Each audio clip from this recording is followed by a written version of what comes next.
Oh my goodness. Oh my goodness. Welcome back, everybody. Welcome back to Phil's Recap and Review. Vikings, Season 5, Episode 15, Hell. Oh my goodness, what an episode of Vikings. I actually really enjoyed this episode almost from beginning to end. It had a really good flow to it, good pacing, a lot of fun. Ding dong, woo-hoo-hoo-hoo, the bishop is gone. No more of these speeches, Lagatha, I love you, and I'm gonna get you. Lagatha is missing in action. We got a battle. Interesting enough, the battle was hit or miss for me. It was filmed really well, but how it was presented to us, I'm not sure if I loved every single moment of how it was intercut with those close-ups of Alfred talking about the outcome of the battle beforehand. But I did think overall this was the best episode of Vikings of the season that we've had. Ivar continues to be infuriating, but in a fun way for me. But I can understand not fun for everybody. I don't know what else to really say specifically off the top of this episode. It came, it saw, it kicked our asses in a sec. The beginning of this episode was all foreplay. And when they cut to that commercial break on my broadcast anyways, right in the middle of the battle, part of me thought that was all the battle was going to be. And I was like, oh, shit. But no, they came back in and gave us full force all the way. Fine here loses. We see Magnus playing a bigger force in this episode as well. Bjorn had a good episode. Might have a new woman that we thought initially was going to be Fine here's girl, but she cut him. She was able to stand up to Bjorn in a fight, so Bjorn take girl that is able to beat his ass.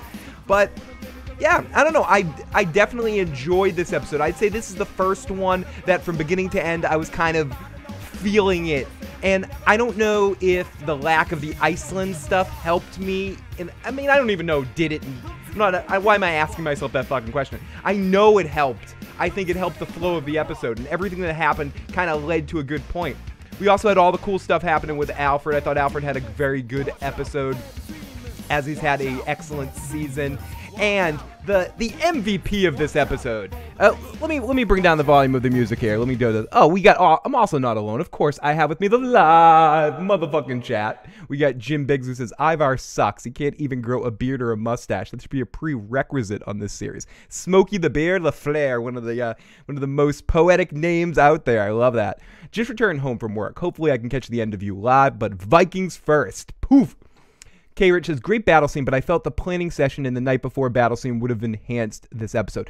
I agree, K-Rich. I think there was a lot that could have enhanced this episode. I think overall it was a good effort and sent things in a fun direction for this season, leading up to some of the Godfather 2 aspects that seem to be stepping up. And there's a couple of other Godfather points that I popped in my notes that I look forward to go through.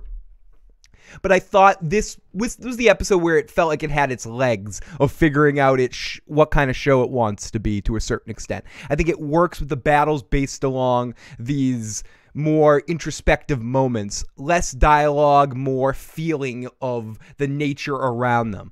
And of course, the lack of the Iceland stuff helped the general flow of the episode. And also, the way the Lagatha situation ended, I did not love, and now we're going to play Where's Waldo?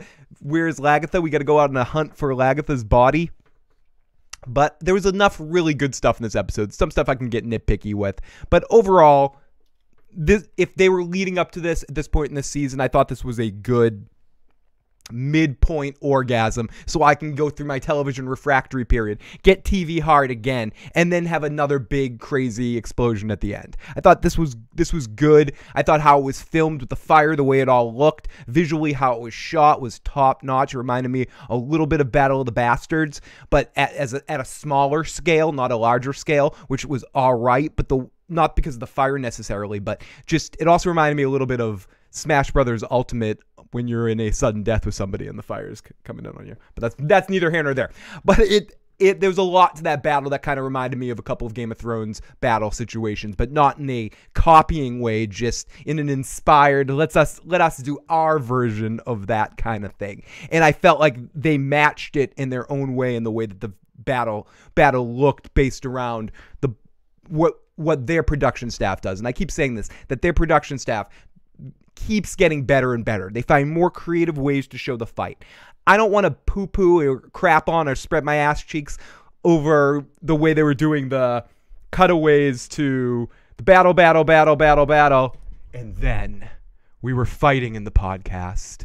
And then we moved back to the battle. And then I saw a deer. And I knew that deer was Joe Dirtylocks waiting to come on the show on Sunday. Oh, really? Some of that was a bit whatever for me, but I still enjoyed it. And I think the actor that plays Alfred pulled it off well. It just ruined a little bit of the anticipation of the outcome of the fight. And I mean, I guess if you know history to a certain extent, and spoiler alert for history, you kind of know how the battle's going to end anyway. So maybe they were playing with that a little bit, and that's okay. I just felt like from someone that didn't know what was going on in that situation, you might have taken away a little of the anticipation of how the fight may end. But I did think it was filmed really well, and it was an artistic choice. Whether I bought all in on it or not is irrelevant. It was successful in what the fuck it was trying to do. Let me go in the live motherfucking chat here. We got Judith's performance was great. Oh, I'm going to get to Judith in a second. Thank you for reminding me, IC Fury. Yo, what's up, Theodore, Paul, K, Rich? Great to see all of you guys in the live chat and anyone who pops through here in a minute or at any time this evening while we're doing this live. For anyone who's listening to the audio cast of this, or maybe even listening to the YouTube video or watching the video live, last week's podcast episode, I never posted because I recorded it way late and then life stuff came up. So instead of posting that, if anyone's listening to the audio cast and wants to keep up, I did do a discussion on a YouTube video before this that's called Sunday Night Live Issues Program with the Vikings discussion, and I basically do a quick recap and discussion on last week's episode if anyone is looking for that. Whenever you watch or listen to this much later in time, it does exist somewhere. I'm just not going to put it out as an audio-only cast. So blubbity bloobity boo boo, let's brush all that business out of the way and let's get to this ridiculosity of an episode. Because again, I had a lot of fun. I don't want to make it seem like, because I can't help but be nitpicky because I have these voices. What are you talking about, voices? Yeah, I had those voices. Stay out of here. No one wants to talk to you tonight.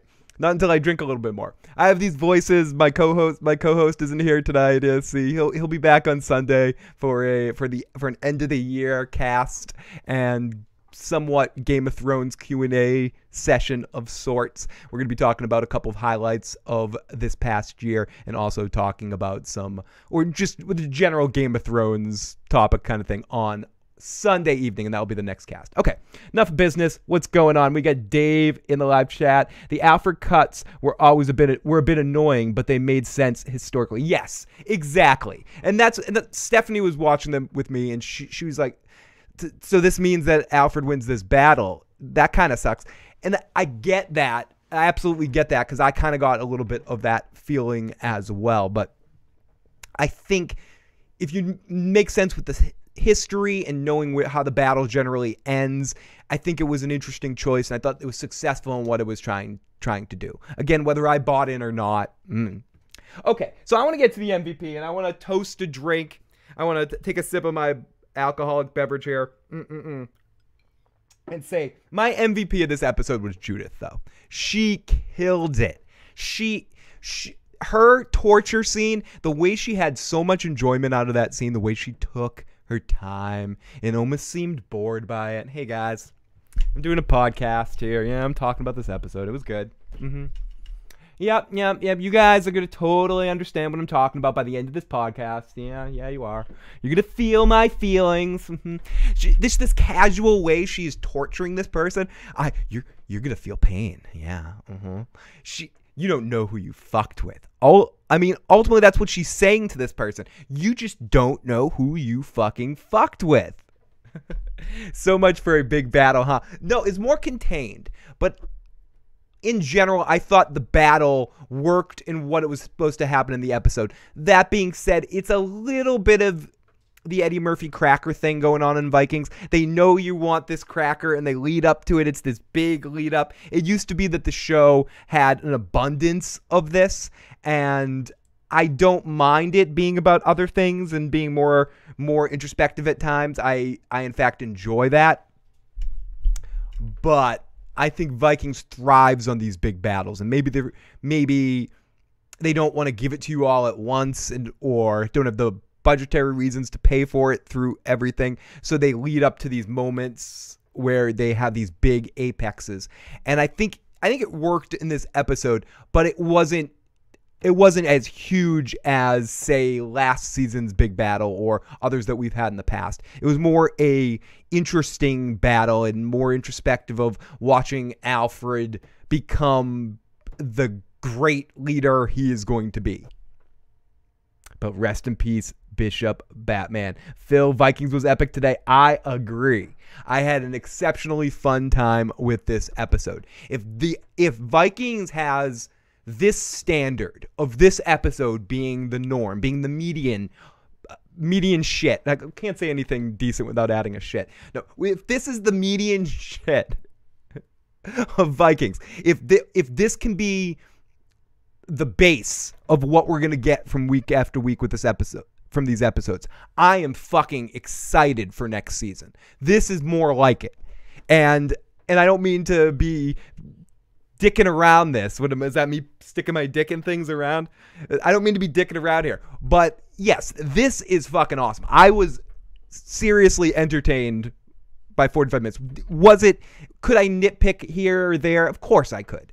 But no show's perfect, even the best of shows. Unless you're made by Vince Gilligan.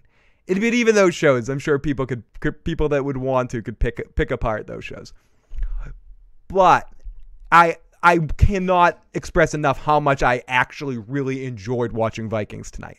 And that's not to say there weren't elements of the previous 4 episodes of this season that I really enjoyed. But this episode I enjoyed from beginning to end. And I love the conclusions of getting the bishop gone off my screen. I appreciated his performance. It was all right at times. It was over the top and ham-fisted at other points in times. And he was the deliverer of most of the bad dialogue of this season. Like, the majority of the bad dialogue was out of the bishop's mouth. So to have him gone from the show moving forward is exciting to me. Lagatha was taking up space as much as I love her character. And if they're moving forward a point to have her less a part of things and seeing Alfred become more in control, and that's going to be a central focus, and Uba being a bigger part of the show, who I'm starting to feel more and more as weeks go by. And I love Torvi as well. She had an excellent episode and has been underused this season. And when they give her shit to do, she kills it. They just barely give her shit to do every season. But whatever they give her, I think she delivers the lines, the physical stuff exceptionally well. And I wish they would use her a little bit more as a character at this point. Judith came to fucking play tonight. She must have been waiting for that scene. She must have got her lines. She must have got her script in the mail, looked at that shit, and like, fuck me, I get to do this. Yes. And she killed it. That was the stealing the scene, 2 scenes of the day. Her turning into Ramsay Snow and just loving life, torturing that dude. I love it. And the whole Godfather aspect at the end too. Alfred, as I mentioned, killed it. His brother, now you're going to see the tragedy of that. And you can kind of see where that's going to go down the line. And that's all sorts of disgustingly awesome kind of television feelings there. So there was a lot of great stuff. And again, no fucking Iceland. Fuck yeah. It makes all a difference. If we had only... I'm not going to talk about it. I'm not going to talk about it because it wasn't in this episode. So why? No. Not going to mention it. Not going to mention it one bit. And Ivar was... I guess Ivar was maybe the... I'm not going to say the weak part of the episode because Ivar doesn't bother me like he bothers some people. But Ivar's thing is getting monotonous to a certain extent. There needs to be an end point of it.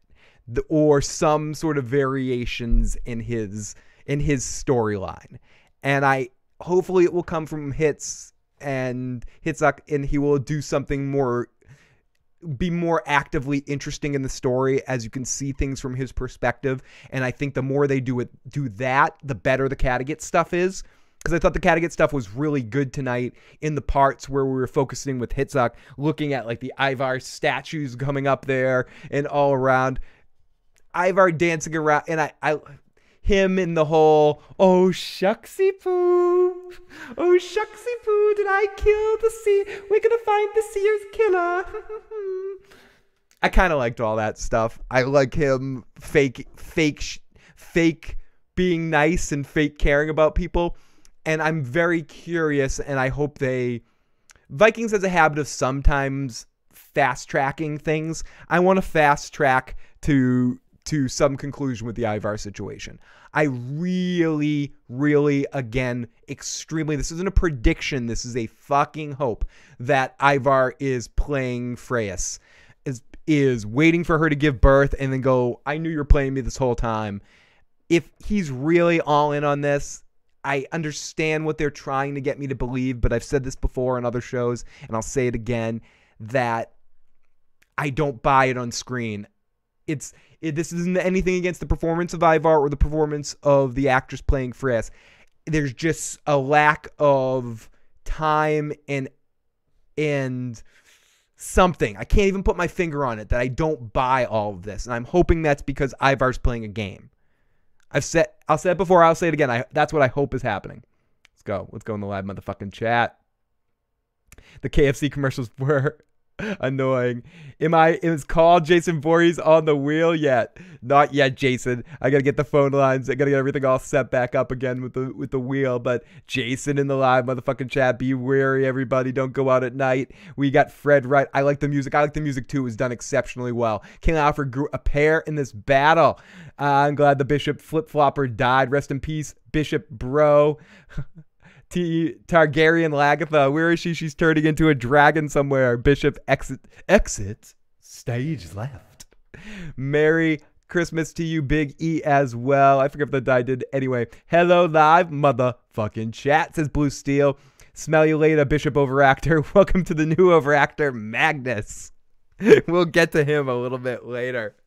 Oh, Magnus, you're an incredibly uninteresting character. I'm not really feeling Magnus so far on the show.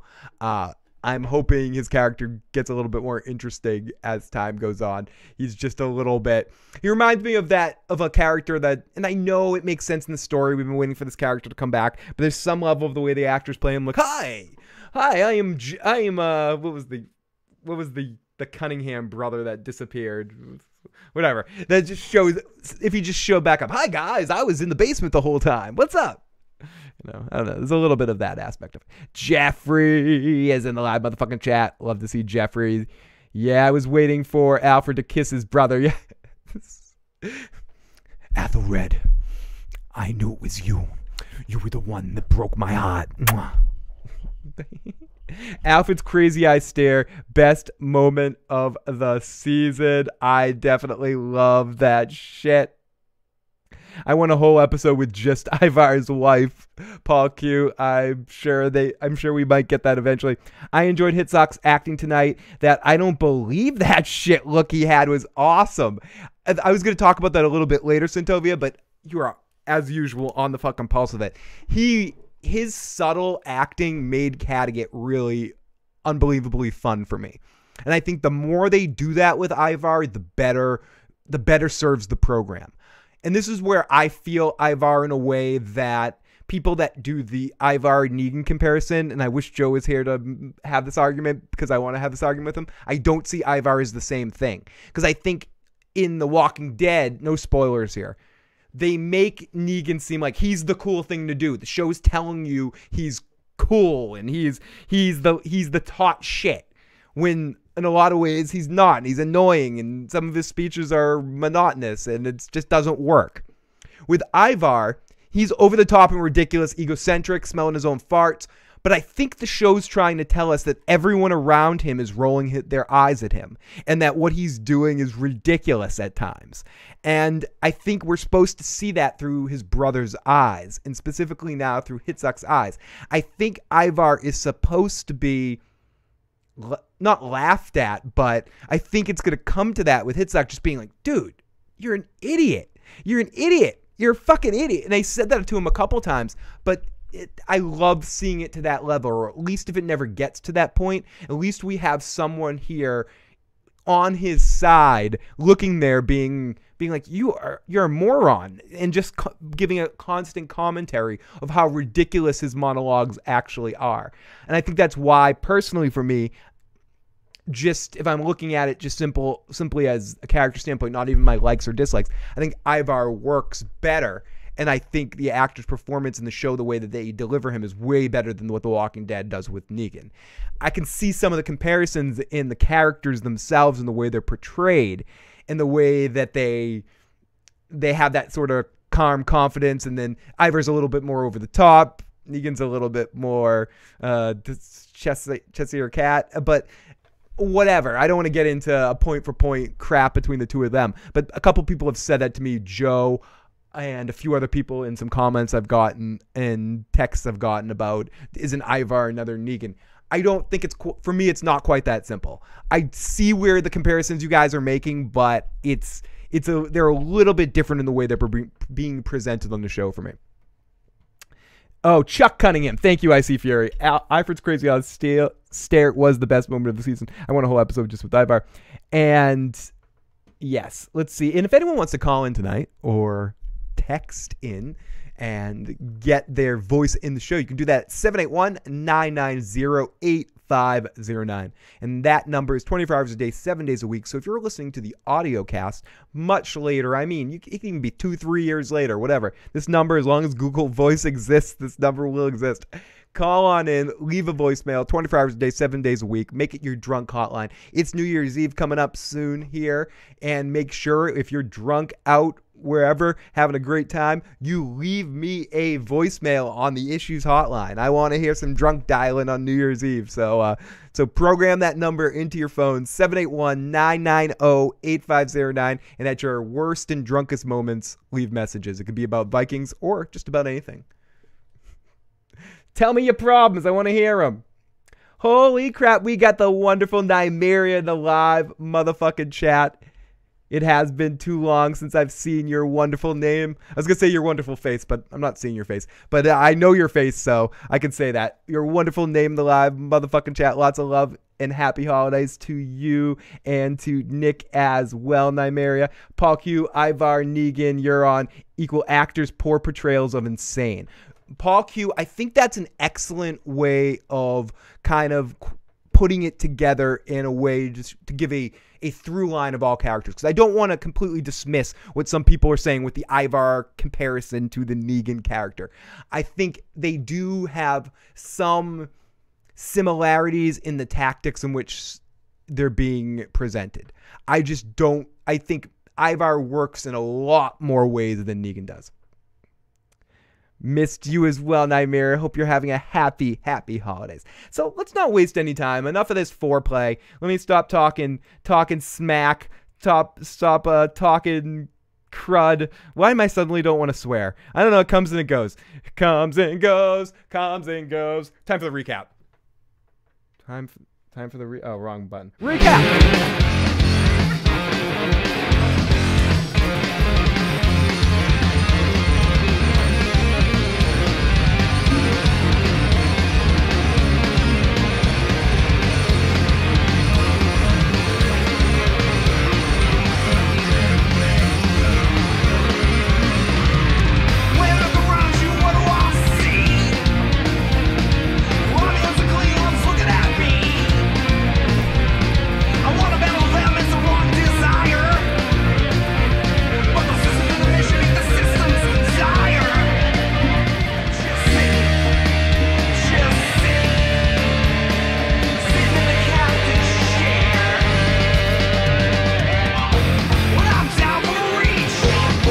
Okay, let's get into this recap.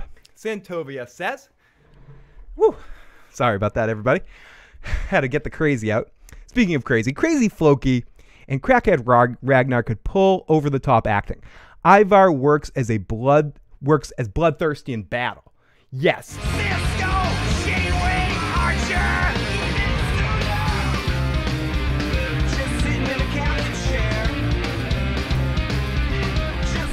I agree. I think that's Ivar's best acting asset. When he plays crazy over the top in battle, like blood all over his face, going going full Viking in that mode. I think that's his best mode.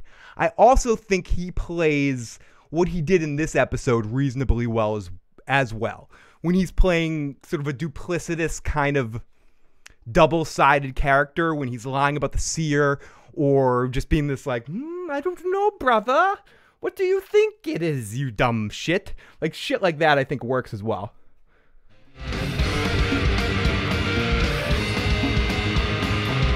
Whew. We're in trouble. I'm conveniently turning up the music when I need to catch my breath for a second. Phil is showing off how big the new room is. So much more room for activities. Yes, Plasteo. I'm starting to realize that. Instead of the old room when I jump around and do crazy shit like that and I'd end up bumping into the walls and knocking shit down, now I'm realizing I have a whole area to jump around. I cannot wait till the Game of Thrones trailer comes out. I'm going to be like running into the other room, playing the drums, doing circles and shit. I'm also showing off how out of shape I am. Ivar may be doing a Caligula, stringing everyone along until he decides he does trust a child who might depose him. Yeah, does not trust a child. Yeah, I corrected it in my mind before I read it. But yeah, I know what you mean. I think it's gonna be very interesting to see where this show takes this Ivar storyline. When the kid comes, how he responds to her being born, to him or her being born at this point, and just what he does with Freyas and what she does with him when it's all over. I'm very curious to see how all this goes. And Caligula, thank you for the horrible nightmares of watching that movie when I was 7.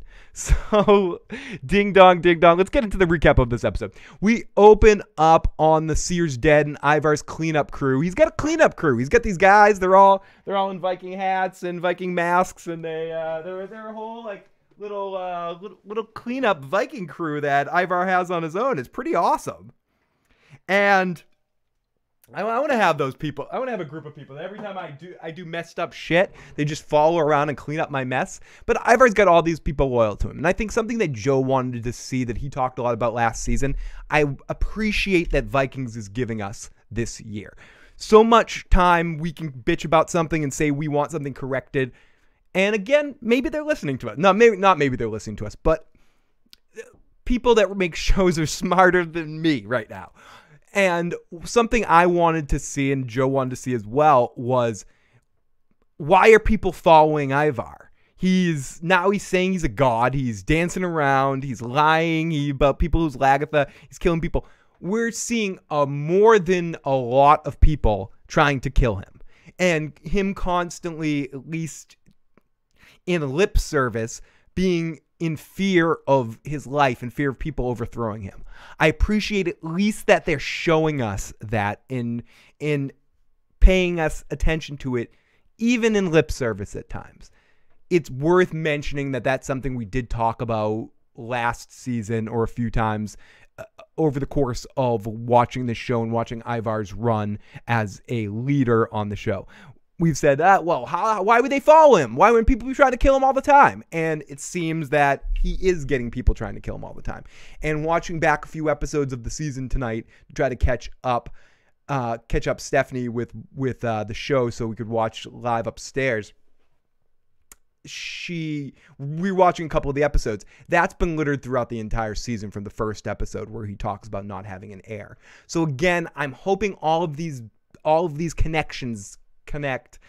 All of these Lego pieces connect together to form a great picture of what Ivar's long plan is here, and that we're just not on the full side of it. I want to believe that this is all part of Ivar's plan. Ivar is the king. Ivar may be doing his Caligula. Ivar called in the cleaners. They called in the wolves. Oh my god. And the cleaners left blood in the middle of the room. Yet the wolf did not do their job. Ivar is like that small dog that runs in a giant pack. He radiates the alpha status, and like dogs, they respect and they follow. Well said, Nymeria, who's leading her wolf pack. So that's exceptionally well said. And if you ever go to a dog park, or not it's not in every situation, but my big, not big dog. Liz isn't that big of a dog, but she's a tough looking dog. I walk this other dog, this little freaking Chihuahua. You know, is that redundant calling it a little Chihuahua? Whatever. A little Chihuahua. No, it's a huge Chihuahua. What's a huge Chihuahua? 4 inches? That's okay. You know, it's a really big Great Dane. I don't know. Is that one word too much? I mean, I'm the king of like 1 or 2 words too much, but whatever. So, and this Chihuahua is fucking boss. I mean, it's a little dog is really pushes it, and Ivar does have a lot of that. But the thing with Ivar is we've seen that he has bite too, and he's not to be underestimated, just like a little freaking dog. The only time I've ever been hurt by a dog is a little dog. I've worked with dogs for a long time in my life. I've always been the dumb guy that goes and pets random dogs, even dogs on the street, if I sense a trust with them. I'm like Crocodile Dundee with that stuff. I'm like, you know, I saw Crocodile Dundee when I was a kid. So I think like if I just move my fucking wrist with a piece, you know, peace. That's not peace. Chill out, dude. Whatever the fucking thing that means. You know what I'm talking about. If you saw Crocodile Dundee, if you didn't, you think I'm an idiot. Or you think I'm an idiot either way. But either way, there's some relevance to what I'm trying to, whatever. Okay, so, but great point by Nymeria. Ivar must know Hitzak sees through him, yet he leaves him alone. And I don't know if that's so much that, I hope the show does a better job in these back 5 episodes of this season of developing Hitzak more as a character. He has the most potential for interesting growth on the show, I think, right now.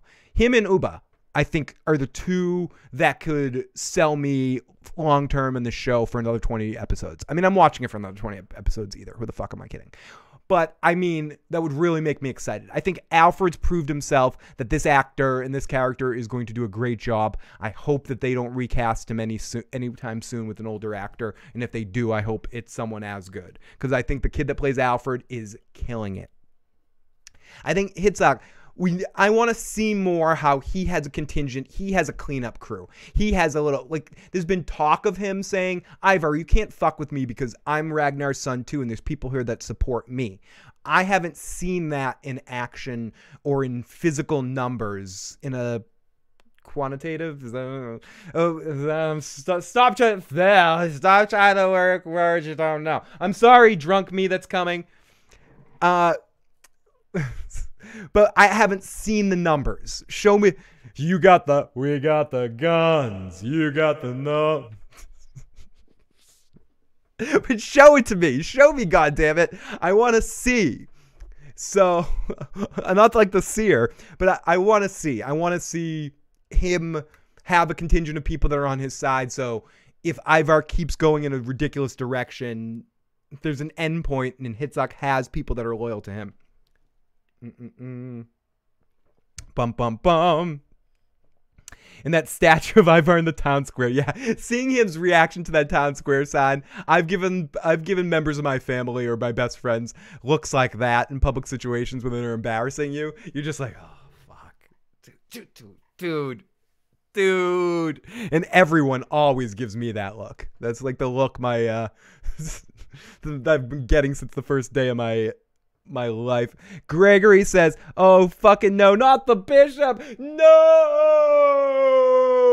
fucking arrows, fucking his eyes. He had to stop and look at Lagatha going, what's a 90-year-old woman out there on the battlefield with a shield looking fucking good, dude.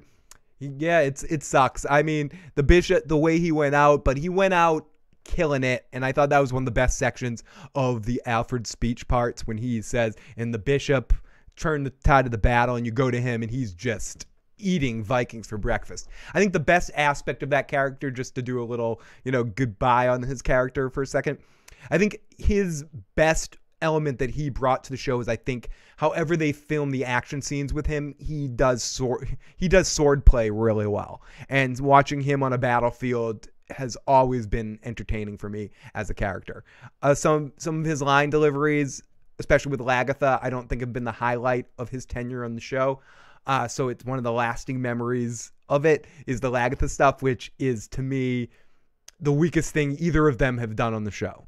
So, and he's been on the show for a short time, but I just didn't enjoy their interaction. But who is shooting those arrows, though? Vikings really going to end next year. It's looking like it. I don't know who's shooting those arrows. Random Viking number 5. It was or it was coming from all angles. It could have also been some of the people loyal to the loyal to the underground movement against Alfred, loyal to the conspiracy. I couldn't think of the word conspiracy. It's conspiracy for making me remember the word conspiracy. It could be someone loyal to the conspiracy and that was shooting him his own men, but I don't think that. I think he lost it in battle. And I like it how so many times in these kinds of shows, characters pause for a second and they can just sit there and, nothing happens to them in the battlefield while they watch a friend die or something.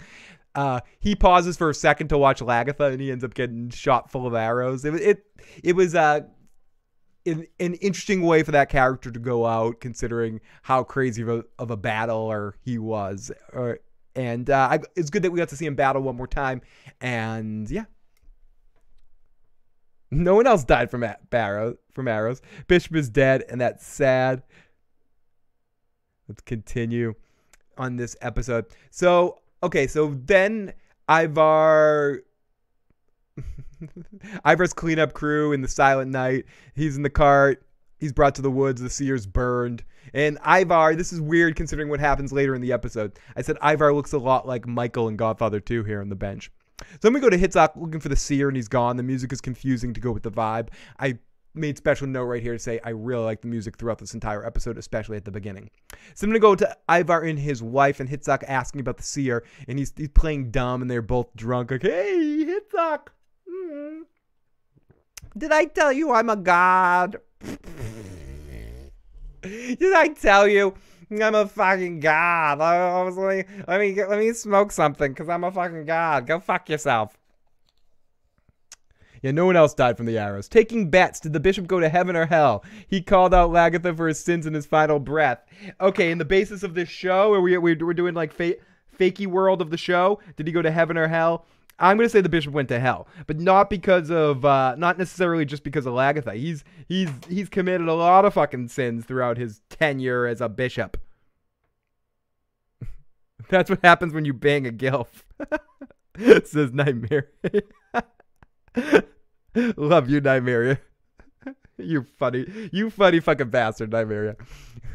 Those arrows were left over from the Battle of the Bastards.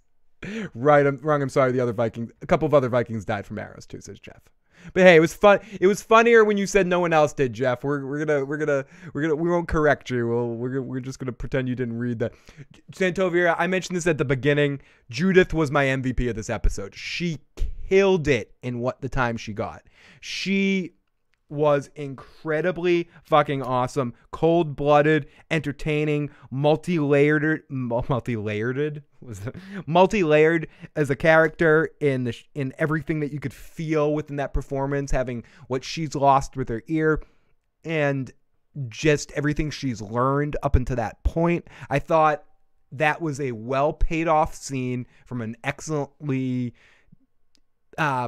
it seemed like she was excellently prepared as an actress to play that scene. She was excited to play it. I felt an excitement in the actor's performance in those scenes that she had in the torturing. And I am fucking loving Judith this season. Even though we've said it before and I'll say it again, as much as shit as we're getting Lagatha for not looking a day over fucking 25 or whatever the hell she looks, and just putting a silver hair on her, they haven't done real shit to age Judith either. But to be fair. But kill it. Nymeria says, "Oh, that bishop's fucking burning." A drunk pregnant lady is dangerous. Greg laughing up. Oh, I'm so glad to have you guys here tonight in the live motherfucking chat. You guys are amazing. I reset everything up here in a different way in the room here, and I like it a little bit better. I can see the screens a bit more. Too much information. You guys want to hear that crap. Callie. Callie. Great to see Callie. The Viking ruler of York took the arrows to the forehead. Oh, yes. So his I thought that would happen so his wife could be available for King Harold, because I thought they were foreplaying them as a for romance. But I think the fact that she's a kick-ass warrior that almost killed Bjorn's gonna do his Bjorn seduction, which is Bjorn looking at you like this. I know you want me. I'm the son of Ragnar Lothbrok, so let's do this. Great to see everyone in the live chat. Sorry, everybody. I need about 30 seconds. So this moment of silence is brought to you by this small chronic break. We have a moment of silence for this small chronic break. Coming up in April, the return of this show. Coming up now. Ladies, I am Tyrion, son of Tywin of Clan Lannister. I'm going to die. May as well be with a song in my heart. Imp! Dwarf. You should have stopped at imp. Drinking and lust. No man can match me in these things. I'm a monster. Drinking and lust. That's what I do. I drink and I know things. She's definitely going to get Bjorn's Ironside. Of course, everyone wants to be seduced. Hirst, man. Callie, of course. There we go again. Fucking, it's predictable on this show at this point. So then we go to Ivar and his wife, and Hitzak asking Ivar about the seer, and he's playing dumb. Then Hitzak's like, dude, the gobs would be so pissed off. We got to find the seer. And Ivar's like, listen, Hitzak, you cannot speak of the gods, because I am a god. Are you a god? Is she a god? No, I am a god. I am Ivar the god. And my voice doing Ivar might be really, really shitty. I don't care. It still comes across what I'm trying to get across. So listen, brother. Fuck off. eat dick. So I'm sorry, that was an awful Ivar. But still, you know what I'm trying to say. So Ivar says over to Hitzak, boo-hoo, motherfucker. Okay, so then Ivar says, don't fuck with me. I'm going to find out who killed the seer. And then Hitzak does this like, I know to him. And Ivar gets this scared, weird look on his face. So, and then Alfred is telling the Vikings he has strength. He has the strength and determination to deny them the lands. He's just holding this like he's being Lucy to their Charlie Brown with this lands type stuff. Egbert already, if he's at all like Egbert, we want to try to compare him to Athelstan and this nature nurture thing here or whatever. But Egbert completely fucked over the Vikings for those lands, and I don't know if Alfred will ever give them those lands. I mean, again, the people that know more about the history probably like, oh, you'll see, Phil. Excuse me. Phil's a dumbass. He doesn't know history. They totally got the lands. Talking about from the TV show standpoint, I'm viewing this just as a television show. My historical knowledge of Saxon and Viking history is minimal. So what I do know is kind of just the highlight points. I don't know any of the specifics, so most of this is going to be a surprise to me from this point moving forward.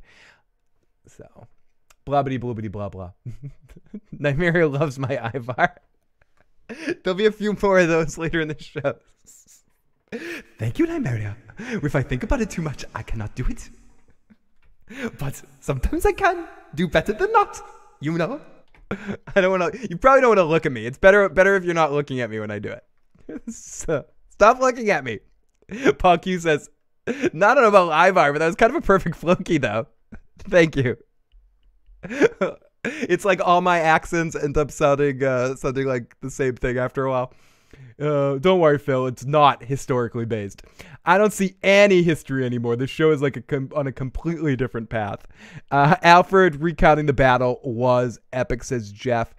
Bjorn should have gave an epic speech to his old Viking pals and took his army. I thought the Vikings who died with the arrow to the head would have switched sides on King Harold. Phil, do Floki. Do it, Robbie. Let me drink a little bit more. I got to be a little bit drunker to do Floki. There we go. That was easy for me to say right there. Do not worry. What are you talking? See, it has to just come up if I'm not good enough to do it on command. That's why I so respect people like that's not the only reason why I respect people like the Walking David, but But one of the reasons as an impressionist, I respect all impressionists so much, is being able to do that shit on command. Sometimes I can make a voice, and I know we've all done it. I think everyone can do voices sometimes when they're in their car and they're alone, and maybe it's not as good as we think that it is, but I want to believe that it is. Okay, so here we go. Danelaw continued in Britain and Ireland for 200 years, I think. And Nymeria and Icy Fury are good. Oh my goodness, Brian Dodd. Oh, you're beautiful, man. Brian Dodd, you're so beautiful. Some of the cast all went to Jamie Foxx School of Accents. So what about a Bjorn? Do you hate me? I don't hate you. That sounded more like a Yoda. I really need to get the audio back for the episodes. So then now I have to get back to recording the audio of the episodes. So now we get to Alfred telling the Vikings he has strength and determination to deny them the lands. And yeah, Alfred got his big boy pants on. Then we go to Alfred and Ubba showing Alfred a catapult, and Alfred's like, "What this?" And Ubba shows him the catapult and says that they've saw them when they were battling France, and yeah, we should use them. And then he gets some more fighting tips, and they go back and forth, yada yada. And Ubba's like, "Yep, well you're trained now. You're done. Here you go." You know how long has it been? Been a couple of weeks. You're good. You're good. Get in the battle. But I don't know. It's maybe been a couple of years. It's tough to tell with Vikings. The time's vague. So we go down to Ivar giving his fake feelings and giving a heart-filled speech about how we are trying anything we can. Listen, we are trying anything we can. We can do. I'm not going to do it anymore. We're trying everything we can. We're going to find out who's fucked with our seer, because sleeping awake, no matter what, we're going to find it. What happened, they're going to pay in blood. And in the meantime, I'm a god. Don't be scared. No one's going to be affected. Nothing's fucked here, dude. Everything's going to be awesome. You guys should all be thankful. You should all thank your fucking stars. I mean, kiss your kids. Kiss your kids, because I'm Ivar, and I'm not just the boneless anymore. You know? It doesn't matter. I stick my finger in girls' mouths and they become pregnant. I'm a fucking god. Look at this. Look, Goofy, I'm sticking my finger inside you, and you're gonna give birth to Goof Troop. Phil, get your finger out of there. No, Goofy, this is happening whether you like it or not. Phil, Goofy, you sure do have a purty mouth. Come here, Goofy. Phil, no, yeah, don't do this. Oh my god, oh god, what's happening here, Phil? Stop this, stop it. Hey, Goofy, come over here, buddy. Come over here, come on. Hey, yeah, do it. Oh yeah, oh baby, yeah, touch it.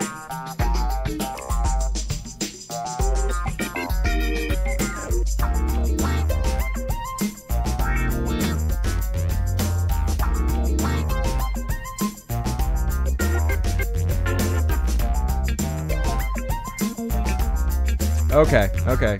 Goofy will be back in about 9 months, and we'll have the Goof Troop movie. Okay, so let's continue here. So we're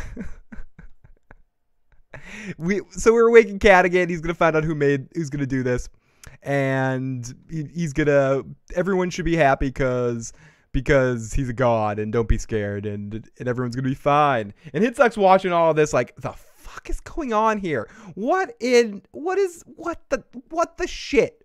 Ivar's gonna search for the real killer, and he's also gonna write a book that says, what if I did it? Ivar's like, listen, if I was going to kill the seer, I would probably just throw an axe at his head. I don't know. Let me think about it. Slither. If I was going to kill him, how would I do it? Let me talk about it. I love you, Icy Fury. One of our amazing patrons. Huge thanks and huge love to Icy Fury for all the help he gives us all the time. Can't say enough love to Icy Fury, and not to mention a funny fucking bastard. So If it wasn't for you guys in the live motherfucking chat, I wouldn't have anything to say. I just steal what you guys say and then go on riffs on it. So you guys are amazing. So never doubt how fucking how important you guys are to this show being entertaining. Okay, so let me continue. So he comes back and he says, "Soon I will have a baby," and the crowd cheers. "Yeah, Ivar, you dumbass! Ivar the dumbass! Ivar the dumbass!" I mean, hail Ivar. And again, Hitsuck's like, "We're so fucked here." He just gives this look like, "Oh fuck, dude. Oh fuck." You almost want to hear sitcom laughter coming on after it, where it's just where suddenly you go to Hitsuck and you hear like Hitsuck like, "I am a god. I'm a god. Everyone bow to me. I am Ivar."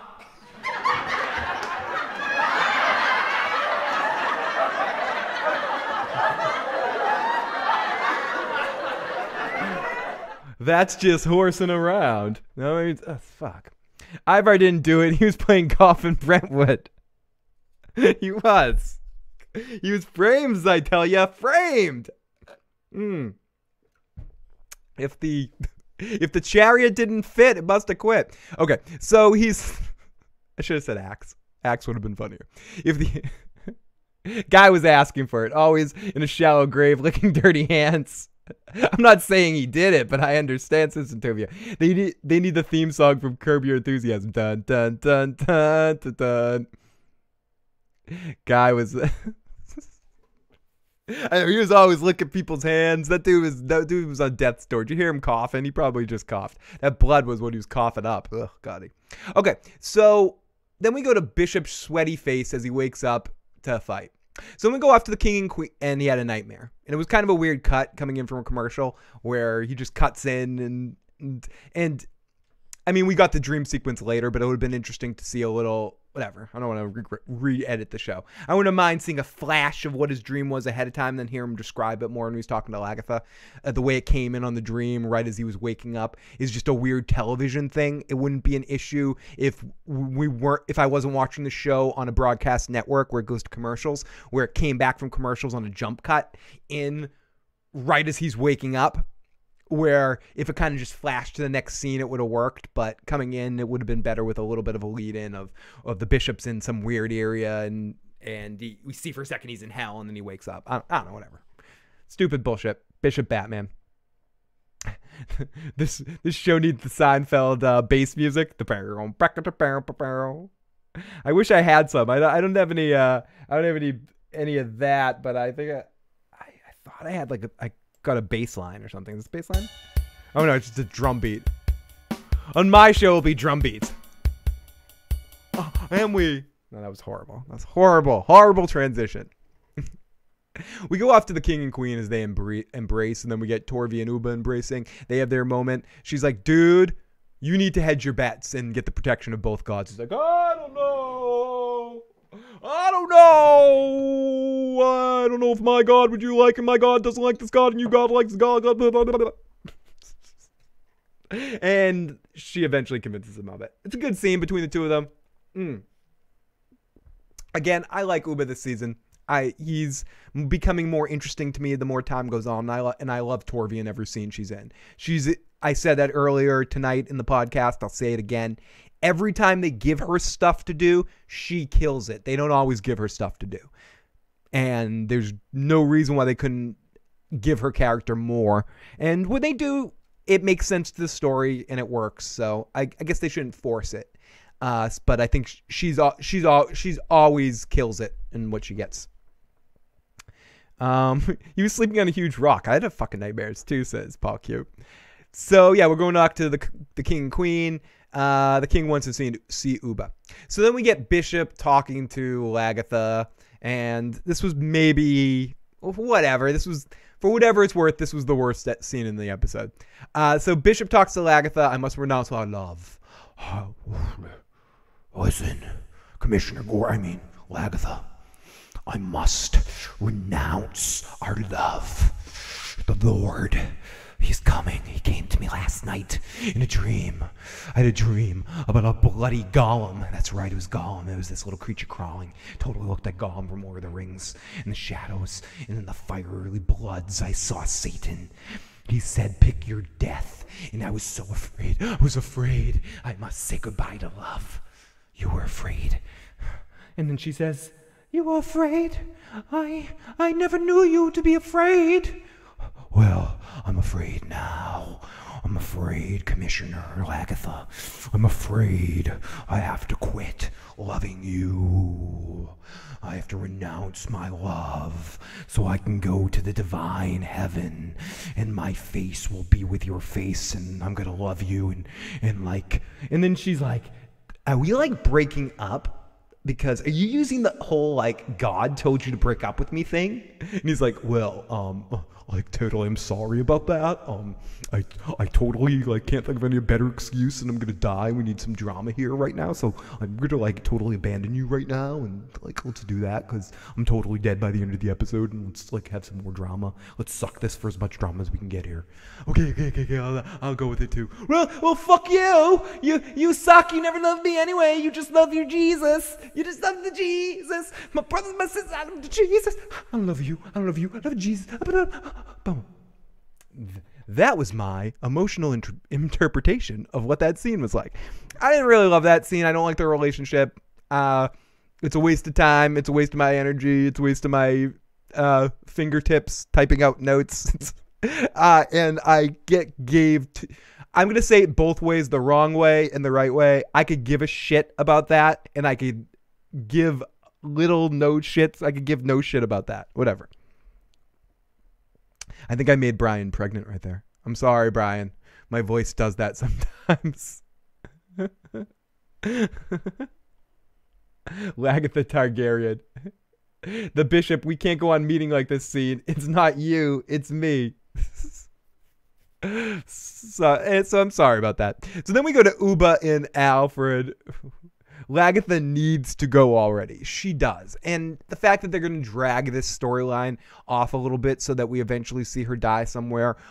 And she have just died in the battle right there in that moment. And I know she should have died last season. Again, you had a moment on the battlefield right after she sees the bishop die where she could have faced death because she stopped to look at him after he stopped to look at her. And then you have their whole stupid romance, kill them both.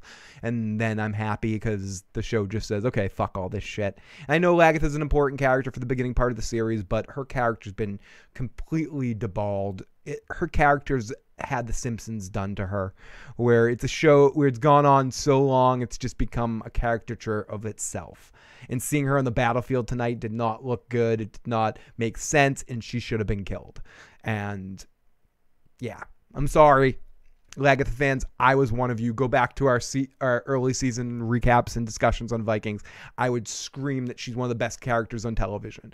And they just lost things to do with her, and for whatever reason don't want to kill her off the show because they have a minimal of the original actors and they're trying to keep as many of them on the show as possible. So I don't know, whatever this isn't.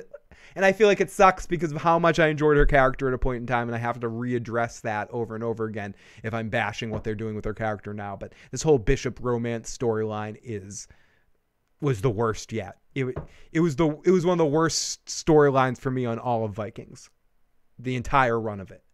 And I'm not fucking kidding. Stupid. If Lagatha goes, I hope she goes out in a blaze of glory in a hot lesbian orgy, says Blue Steel. Bishop got tired of Lagatha stealing all Danny's wigs. It's not me, it's God. Said to be a major. 2 points. Bring her back in visions as a young hot Lagatha. It's not like she looks much different. They just put a gray wig on her, dude. That's the point.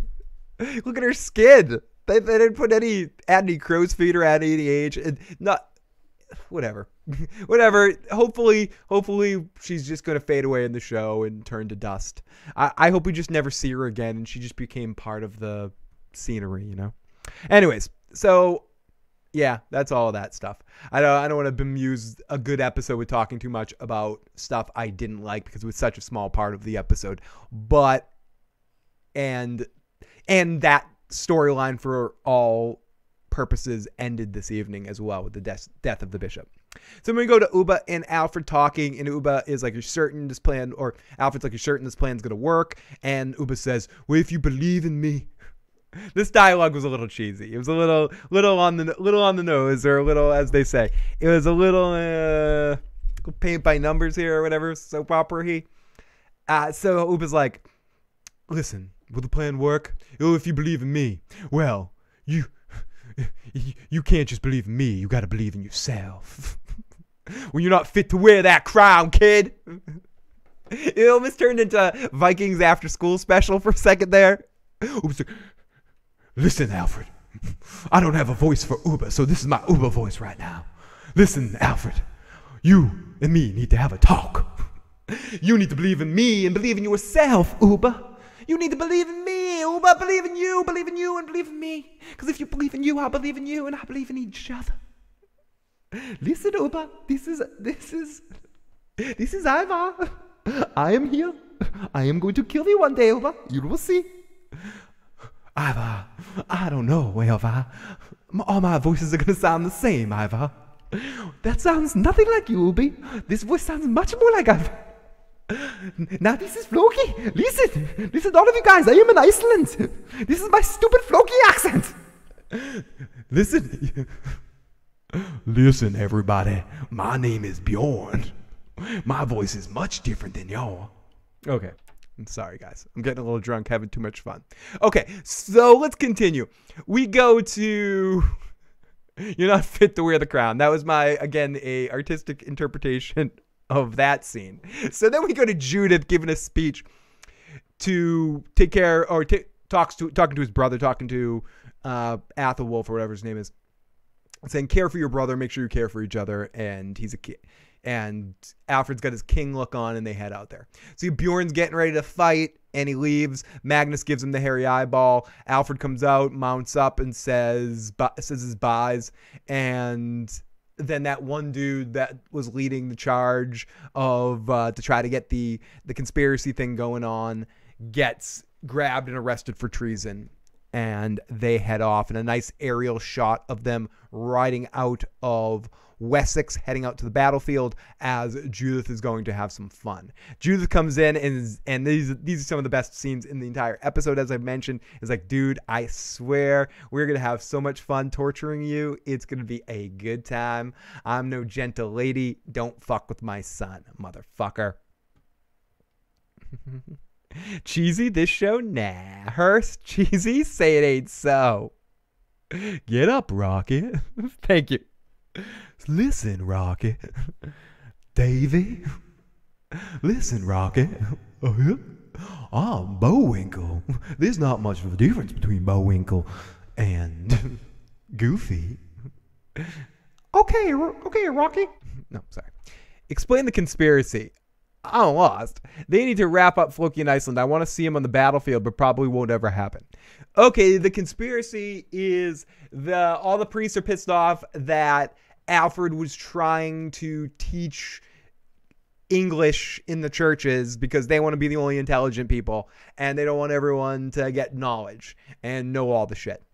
So because of that, and because he's on the side of the or he's using the Vikings on his side, and a couple of other factors, just being in general douchebags, they want to overthrow him. So they went to his brother to be like, "We need you on the side." In a moment of weakness or frustration, his brother agreed, but then the last minute refuted, and they all didn't go through with it, even though there was a bunch of other guys and they were knives and getting ready to do it because the brother didn't go through with it. So then somehow that information got out. We don't know how it got out necessarily, or maybe I missed how it got out. That information got out. Maybe, Ubi saw it. Uba figured it out somehow. And he told Alfred, and Alfred got that dude kidnapped and tortured, which eventually led to him giving up all of his accomplices, one being the brother. So now, at the end of this episode, Alfred finds out that Fredo was the one who betrayed him to Heahmund Roth. If you haven't seen it yet, I don't care. So someone out there's going, Phil, fucking spoiler alert. If you haven't seen it yet, you're not going to watch it. Okay. So I'm not interested in that Floki Land storyline. I'm going to read that. I hope I read that in the same tone which you meant it, Santoya. I'm not interested in that Floki Land storyline. Leave Floki alone. Brian, I've said this. I said it before and I'll say it again. It's a shame because Floki still, right now, is the best actor working on the show. Or is the best character left on the show, fully fledged out, really awesomely played out in every scene he's in. He kills it. The problem with the Iceland stuff has nothing to do with Floki himself. Every scene he's in Iceland, I think he's really awesome in. I think the problem with Floki's stuff in Iceland is they didn't do a good enough job of making me give two flying fuckburgers about any single one of those characters that are with him.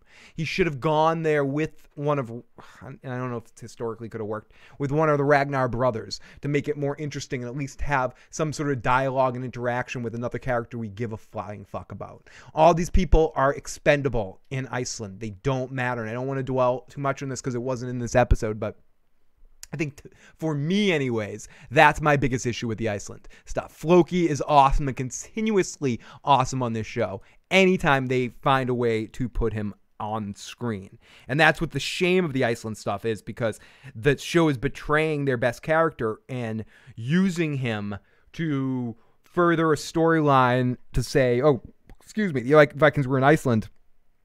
Further that storyline, and because they didn't take the time to flesh out an interesting enough story, you just put the best actor you can in that storyline and be like, oh, he'll make it interesting.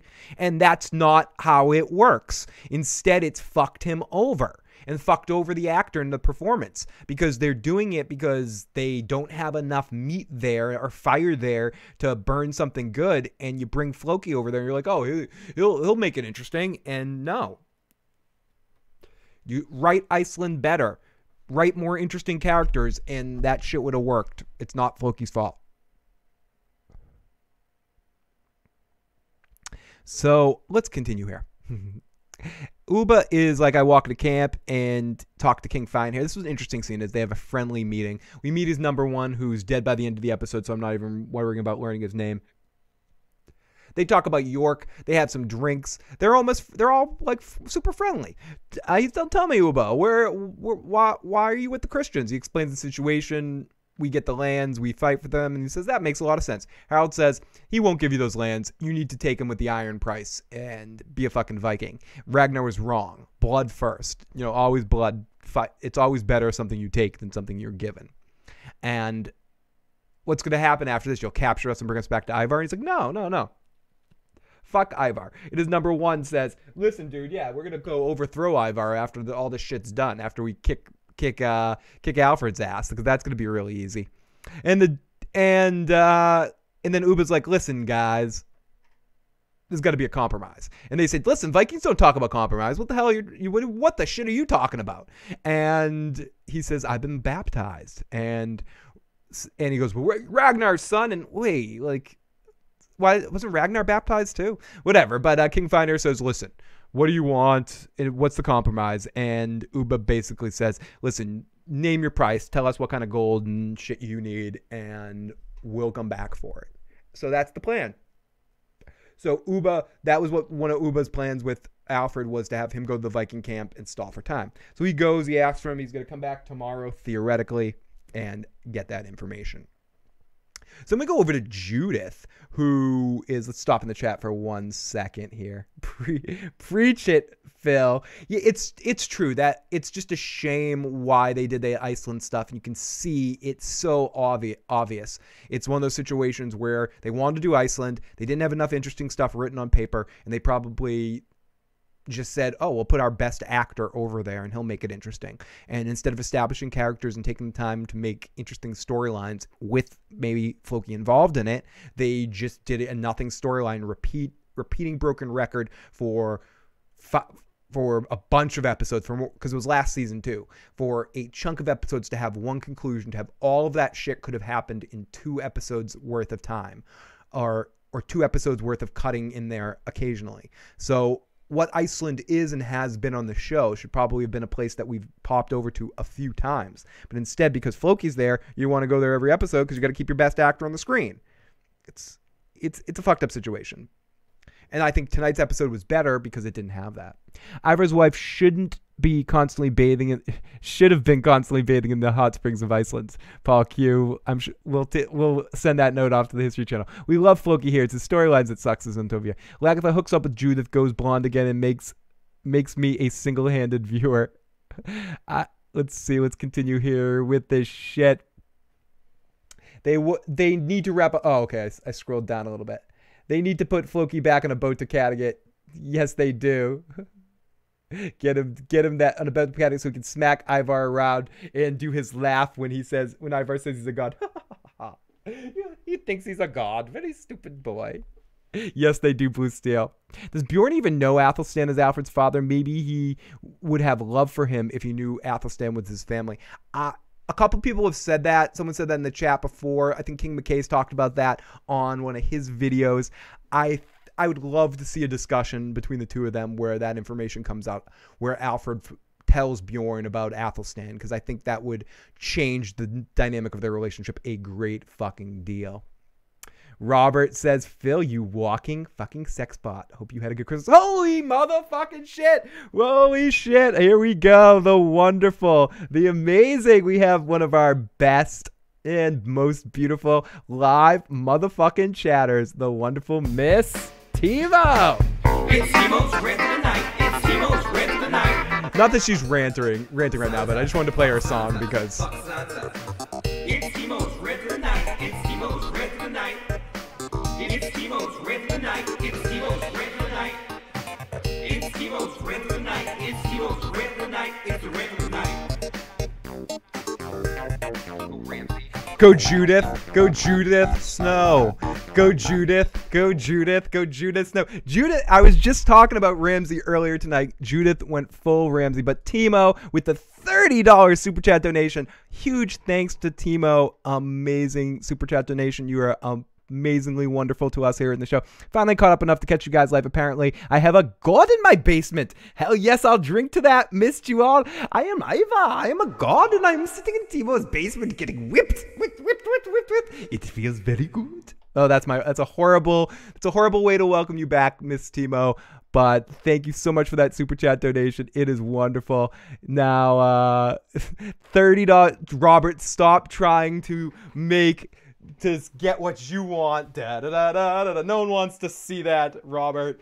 No, I'll take that's one piece of clothing off. No, that's for you, Robert, just for pleasure. You know, I'm gonna go spin the wheel for Timo in a second here. Go age, Judith. Judith needs to age too. We got the wonderful Timo in the live motherfucking chat. It really looked for a minute like Bjorn was going to switch sides. Ivar is a god. Listen, listen, Timo. I am definitely a god. Yes, I am. Oh god, the wheel is very far away. Let me play this. Let me play the Ivar in the basement song quickly. This is the song that plays in Timo's basement every time Ivar is activated.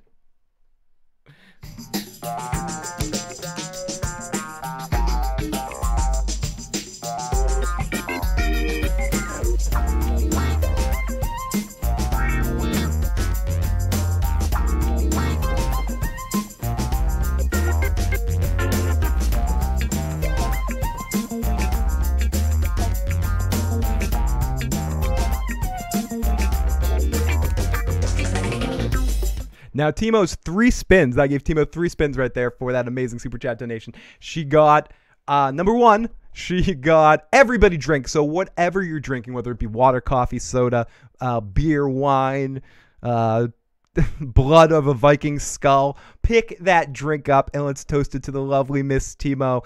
And it's wonderful to have her back in the live motherfucking chat and caught up here on Vikings for this fun episode. Here we go. Huge thanks to Miss Timo for the super chat donation. And number 2 was I have to wear a stupid hat. And I don't have any stupid hats around here, but I do have this hat.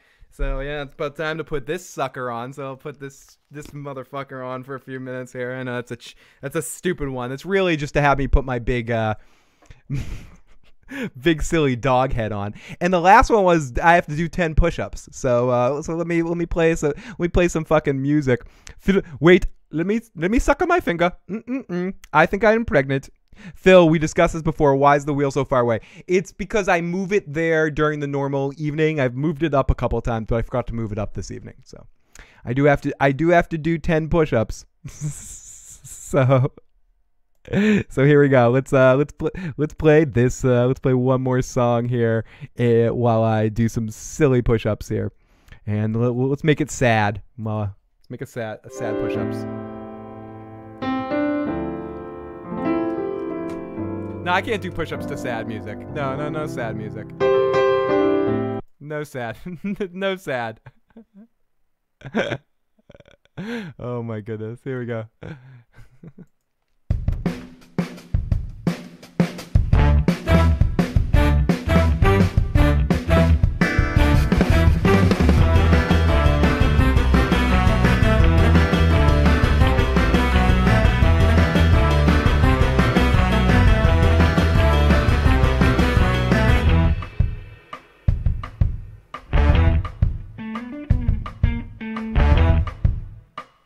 Okay. Okay, here we go. Let's get back to this motherfucking shit. The wheel should just say drink or sandwich. It really should.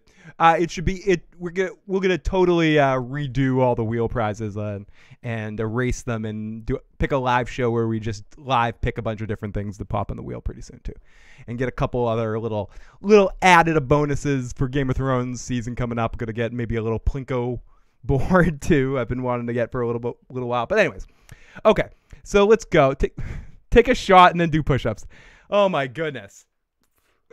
Well, I'm drinking 9.9% alcohol beer, so it's almost like taking shots here. Phil, don't put on the sexy hat. A guy can only get so erect. Sorry, Robert. I'll take it off now. Oh God, there you go. There you go, Robert. Sorry. I don't want to hurt Robert here. It's we're all together here. You need to get James. I absolutely need James Brown stuff.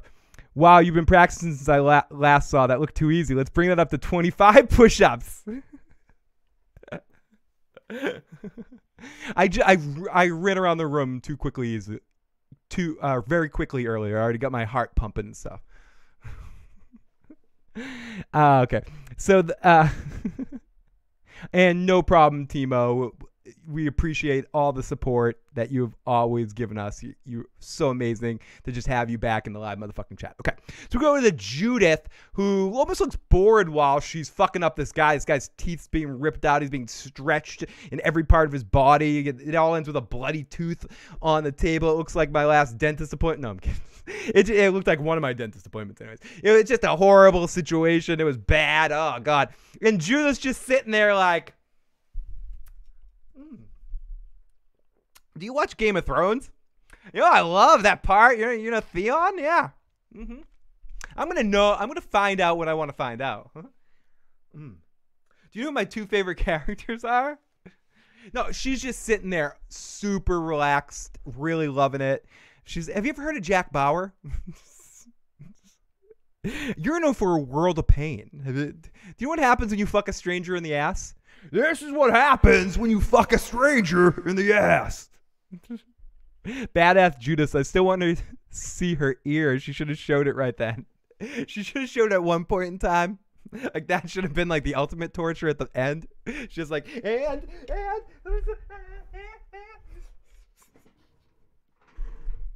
Touch it. You need to touch it.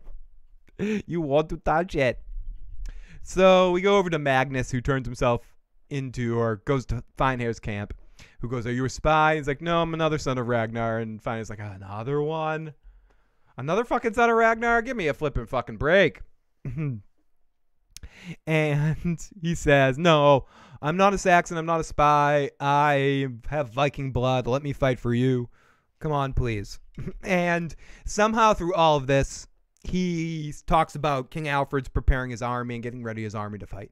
And this this kicks into Finehair's mind, who goes, holy shit, Uba was just stalling me. And he figures it all out in kind of a cool scene where he's like, oh shit, I've already had my ass handed to me from Ragnar's sons. I've been made a fool.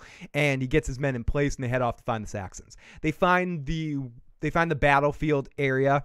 We go to Alfred, and this is where we get into our two forces faced off in the battlefield, where the Saxons are already sitting there ready for them to go as we go to commercial.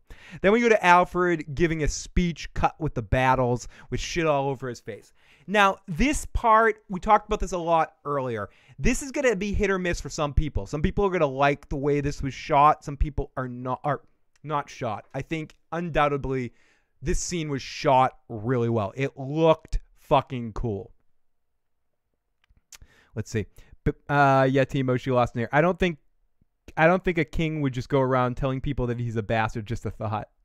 I'm mad that JRM dying, though too many died during my little binge watch. Judith History first documented dentist. Phil is the king. Well, she told the truth. She's not a gentle lady. She's a hostess Centovia. Kelly says she is a smug hoe. Robert says, I don't even watch Vikings. I come here strictly for that sexy Phil. Ooh, Robert.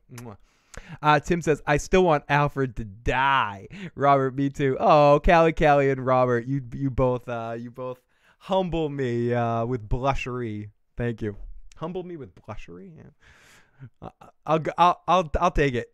I'll take the compliment and I'll take the bad wordplay.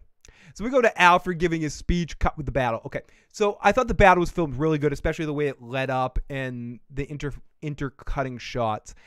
The Alfred scenes, as I mentioned earlier, were a little weird for me, but I still think it was all... How do I explain this right? I think I said it better earlier. I think it was all done really well. I think the intercutting worked. The scene worked. It's not how I love seeing battles. I would have liked to see a little bit more of the battle in directly, or see a little bit more of it rather than the quick flashes around to each character and stuff. I thought what we did see was done really well. It achieved what it wanted to achieve. It wasn't my favorite battle I've ever seen on Vikings. No. Did it look exceptionally awesome and did what it wanted to do? And could it be somebody's favorite and they could tell me to fuck off because they could rationalize to me why they liked this one? Yes, I think it did what it needed to do. It was fun. Alfred's acting was good. The monologues worked. He delivered the lines well. I could have used with a lesser close-up, but that's just me. When it was cut into battle, and then, hi. I don't know. It's like, where is too close? Like, where's that point? Like, hi guys. Yeah, Robert. Are you sure? Am I still? Yeah. Can you see that? Can you see all the wrinkles? Here we go. The closer I get, the more I look like Buddy Hackett. Here we go. Hi everybody. Hi. I mean, it was but I think everything was done really well. I can't complain about it. It's just nitpicky shit. I wanted to see more of the battle because it looked cool. It was filmed so well. I wanted to see more of the... But good monologues, well filmed. I loved it. Had a lot of fun watching it. I don't want to nitpick too much on it because then people are like, you fucking hate it, you whiny bastard. No, I'm not trying to be a whiny bastard here. I fucking liked it. Fucking stop it. Shut up. Phil, you didn't really like it. No, I did. Really? I know. I really did. I didn't like the close-ups, and I didn't. I thought it was a bit much. It was a bit much. I would have rather them not start the battle. Okay, I figured it out. I would have rather them not start the battle with those. Not have that be the first thing we see. You know, I at least have them charging each other and have that charge scene that they had there. And then at that point, maybe start having the Alfred speeches. I think by starting the battle right there, right before the battle starts, it took away a little of the anticipation of how everything's going to end up. But it still was very effective. I just think the timing of it could have been tweaked a little bit, if that makes any sense.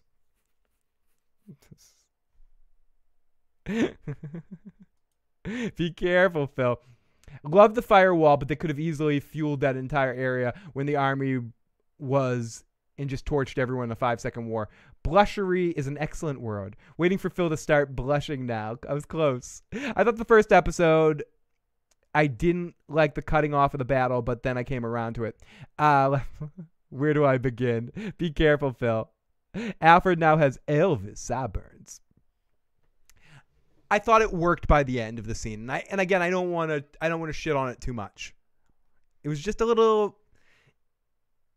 I came out of it a little wanting, if that makes sense at all, because I'm a wanty bastard, and I know I don't like comparing shows. I don't like comparing shows because whatever, but I feel like Game of Thrones has set the standard with Battle of the Bastards, and then the battle again in the most recent season. You guys know the one I'm talking about. And also then Hardhome in recent years, in my mind, in battles like that on television. And I think even some of the ones Vikings has done before this was huge. But if I'm thinking of just like the most recent ones I've seen, last season on Game of Thrones and some of the ones they did last season on Vikings, visually this was really cool. As I mentioned earlier, there's elements of this that reminded me of the Battle of the Bastards fight. And I thought this was seemed really not huge, but extremely in depth. But yeah, I'm a picky bastard, I guess. Picky bastard. We got the walking fucking David in the live motherfucking chat. Alfred is still the best thing on the show talent-wise, says Callie. Alfred should have kept the hair, and I'm glad you shaved off that dusty beard you used to have, Phil. You look 10 years younger. Love you, Greg. Don't worry, we'll come back, and then I'll shave it again. Because if I kept it like this, then eventually I'd look more. You become used to it, and you can see all the awful marks. But if I keep growing the gray beard, especially once it's all white completely next week. They used the same gimmick in the battle scene when they showed Uba and Hitzak getting roughed up by Heahmund in an earlier episode. No, compare them because Hirst actually thinks his show is better than Game of Thrones. Miles! Great to see Miles in the live motherfucking chat. Love you guys. Phil is super drunk tonight. I'm definitely heavily buzzed, but in fairness, just to show that I am the biggest easy date. I mean, what have I been podcasting since? Like 10:45? I'm drinking one beer. Just one. But I am extremely buzzed from that one beer. So I am a cheap date, as Joe often says. That's why Joe likes taking me out, because I'm one or two beers in an evening, and I'm as drunk as you want me to be. Get me a few more after that. I get the snarl. I do get the little snarl. Oh my gosh.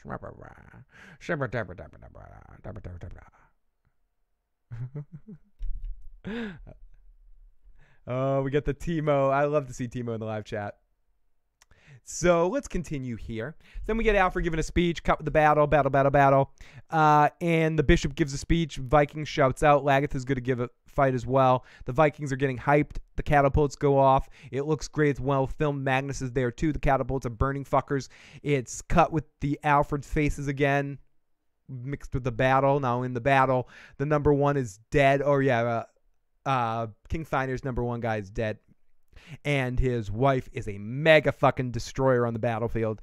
Bjorn's kicking so much axy. He's getting all axy. He's kicking so much ass. Bishop is doing his thing, and so is Lagatha. She sees him getting jumped, but she follows him. Lagatha, just ignore him. Then we see Alfred say, we were losing. They had the best of it. We see Magnus kicking ass a little bit. Alfred's there fighting too, and he's holding his own, but his brother saves his ass when he almost gets killed at one point in time and says, long live the king.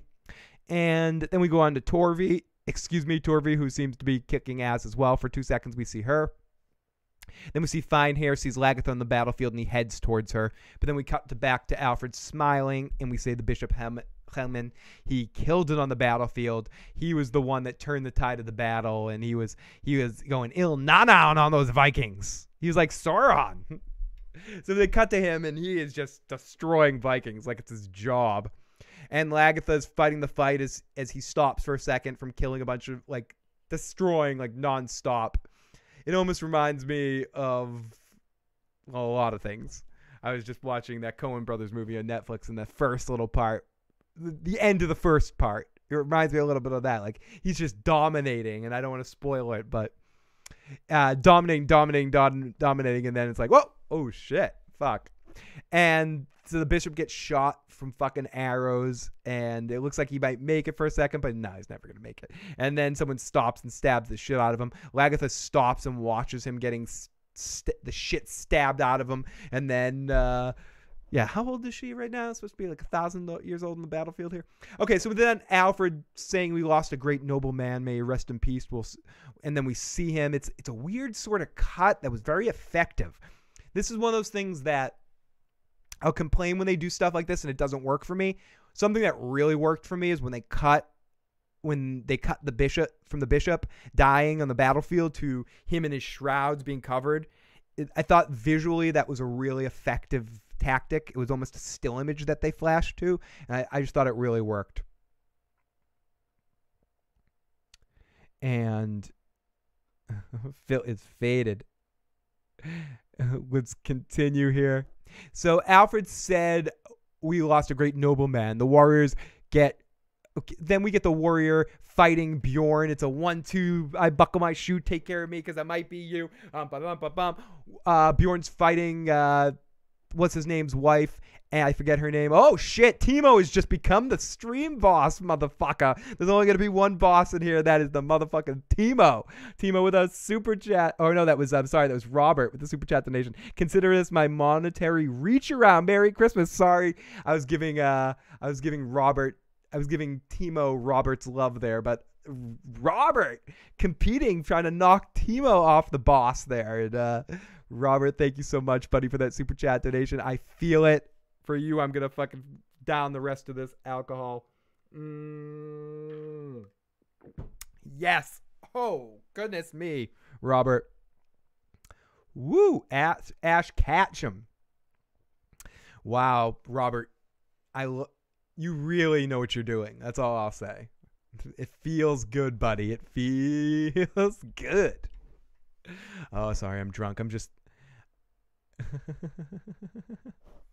No, it's the stupid thing is that thing that flashed on the screen when I get a super chat donation. It's called the stream boss. That's what it's called. Which it's a silly game that when there's a super chat donation, it tries to each person gets a amount of health, and the donation gets you hit with to try to get you knocked off the boss or whatever it is. It's who's the boss. It's like Tony Danza. It's like a game of who's the boss, who becomes the Mona. It should be called Who's the Mona. Anyways, enough of that shit. Oh my fucking god, Timo the Bomb. Can I try to pronounce your name? You mean nostalgist Nafoil. Timo the Bomb. Oh my, her name is Gunchild? Gunchild? Can I call her Gunchild? Because that sounds cool. I'm the Gunchild. Gunchild. Well, Gunchild, she kicked ass in the battlefield.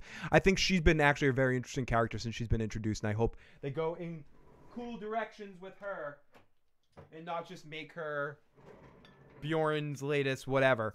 I hope they actually go in some fun directions with that character, because I think the actress was giving me a good performance. I thought she was good in the battles as well. And yeah, I look forward to seeing hopefully some fun stuff done with her character. We shall see. Angela is the boss. I'm lost. What the hell is going on, says Miles. What is happening?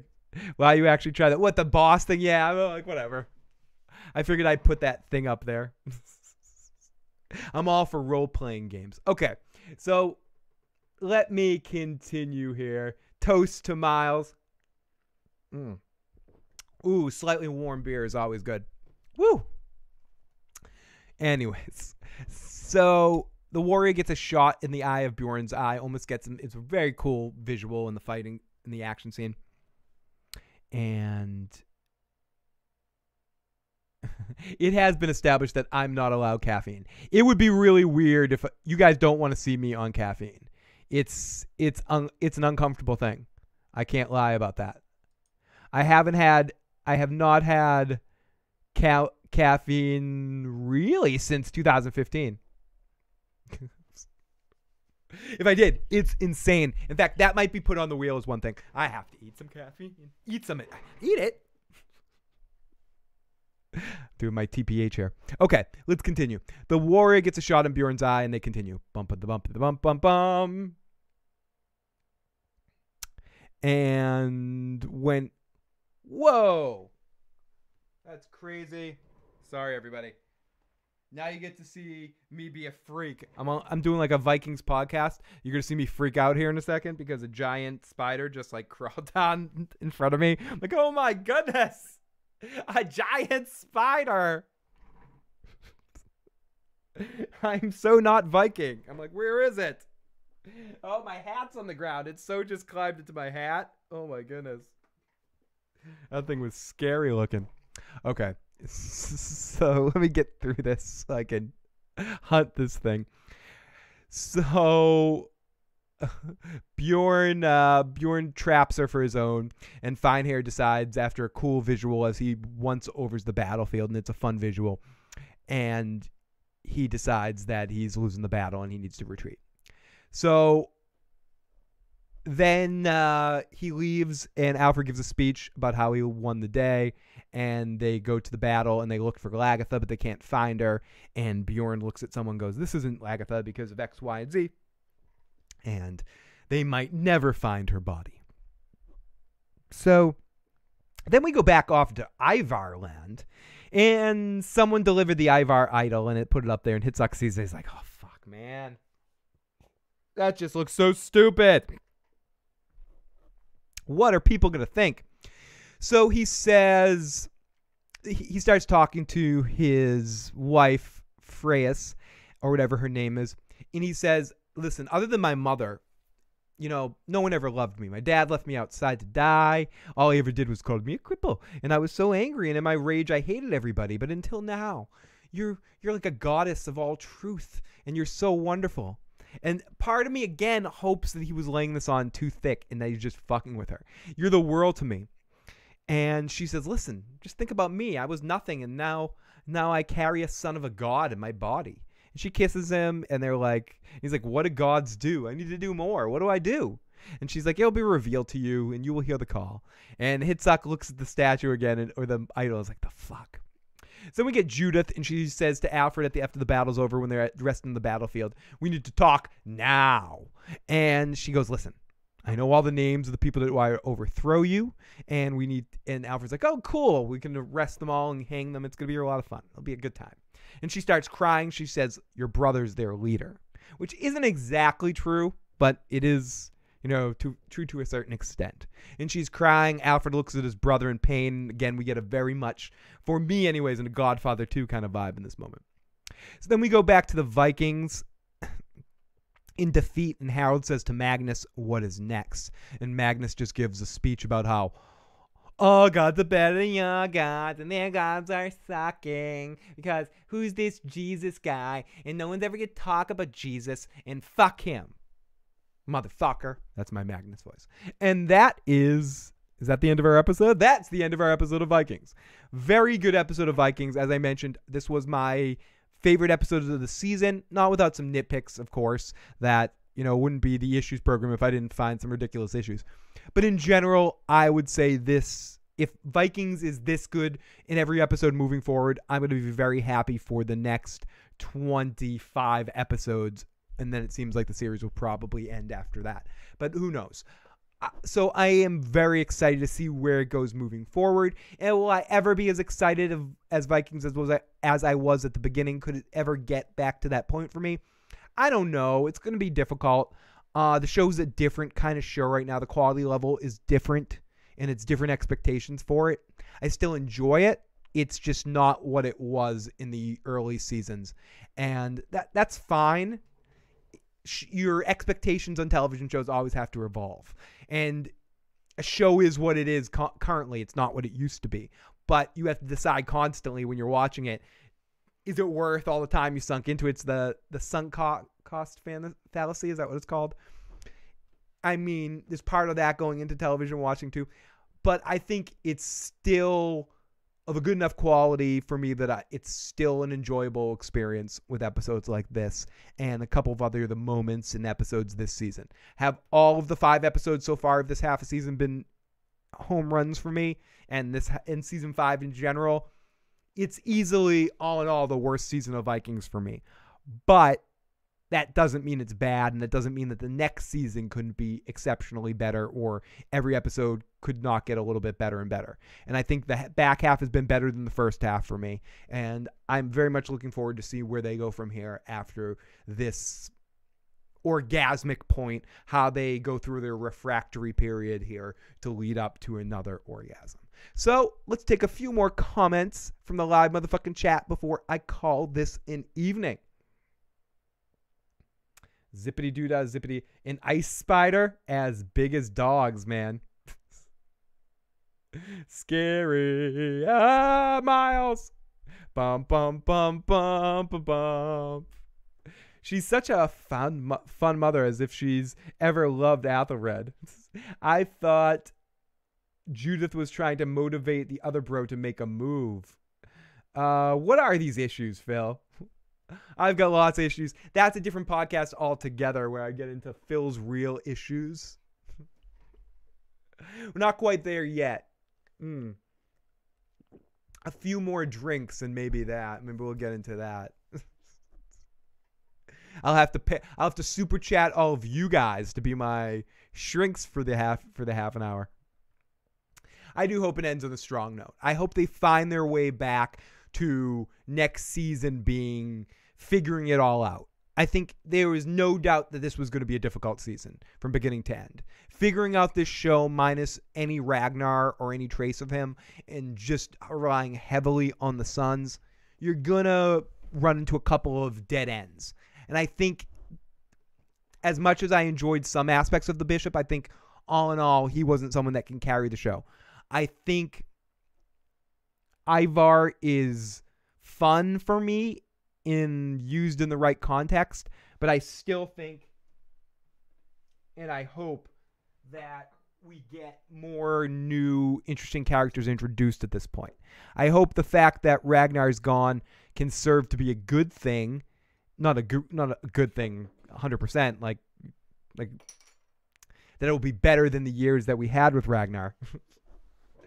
But I do think that if we can introduce and meet a lot of different Vikings in a lot of different places and a lot of bouncing around and introducing new interesting characters that are cast by captivating actors that can command screen time, the show can reach an excellent point again before it concludes and hopefully end on a big high note. King Fine here needs to go. I think all these characters need to go to a certain extent. We need to move on to a different through Viking times. Yeah, that's more Uncle Phil's ketchup couch. Come on, sit on Uncle Phil's ketchup couch. We're going to get fun. I agree. I didn't even know how Vikings was back on. Granted, I haven't been in check with a lot of things, but Vikings is still my number 2. I should never have to catch up. Episode 5 saved the season to this point. I thought it had jumped the shark. I definitely think this season has been uneven in those first 4 episodes. I like episode 1 and episode 3. I think episodes 2 and 4 were a little iffy for me around the edges. Everyone's going to have different mileage with that shit and have different feelings about that, but I don't think it's been even enough to be confident to say this season's been super strong. This was a strong episode. This was a strong episode of Vikings. There's no doubt about it. This was maybe in the conversation, if not the strongest non-Ragnar episode of Vikings. I mean, I'm hyperbolic as shit. Beer helps, but I'll be hyperbolic for everybody. I'll say that this was, if not the best, one of the best non-Ragnar episodes of Vikings. There's been other good ones, and have to really think about it in some of those early ones, but I can say that with confidence. I don't buy Judith being hurt or broken heart about Athelred. She pushed her two sons apart by playing favorites. Uncle Phil's Ketchup Couch. Phil, IMDb has a list of all the box office remakes coming out in 2021. I want a stream of you going through that list. Robert, email me at igotissuesman@gmail.com. igotissuesman@gmail.com. You can find the link to that in the description box below. Remind me of that shit. Send me a message there, or send me a message on Twitter. Tweet me, Phil, do this shit, and I will do that. I'll do that this next week or this week or some shit. I would love to do that. Fuck all, yeah. Remind me of that. I won't remember tomorrow if you don't. But please, message me that now or tweet me that right now. So, couple more comments, and then we'll call this a live motherfucking chat. We got a text message from area code 201. I have not been feeling Vikings this season, but this episode was awesome. Good stuff, Phil. Look forward to your show every week as much as the episode. Thank you, area code 201. I look forward to getting to talk to you. So, everybody, I guess I should start to wrap things up. Whenever I start to wrap things up, that probably means I'm going to be on for another half an hour. But no, I'll start to wrap things up on this Vikings discussion. But definitely do. Fine Hair always comes home alone. Who keeps signing up for these raids? But he's going to be king of all Norway. He's telling you. I mean, he knows when to cut bait. He knows when to fish. He knows when to fish or cut bait. So, everybody, I'm going to take a couple bites of a sandwich, and then we're going to call this a live stream. But if you're here just for the Vikings discussion, I guess now's the place to jump off, because I'll probably open up the discussion to other random topics at the moment. So if you're here for Vikings Season 5, Episode 15, there is probably about 2 hours worth of me babbling about that. Go back, turn around. No, go away. But yes, everybody, it's time to come on in. That's right, everybody. Come on in to Uncle Phil's Ketchup Couch. That's right, sit on Uncle Phil's Ketchup Couch. It's nice and soft in there. It feels good.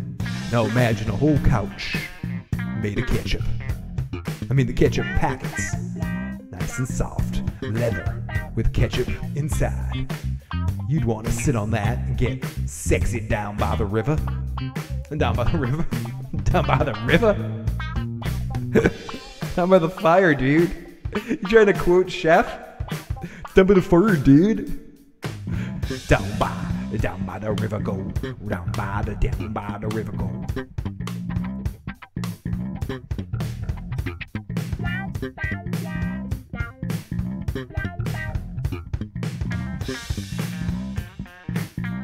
So I mentioned this. Oh, sorry. So I mentioned this earlier.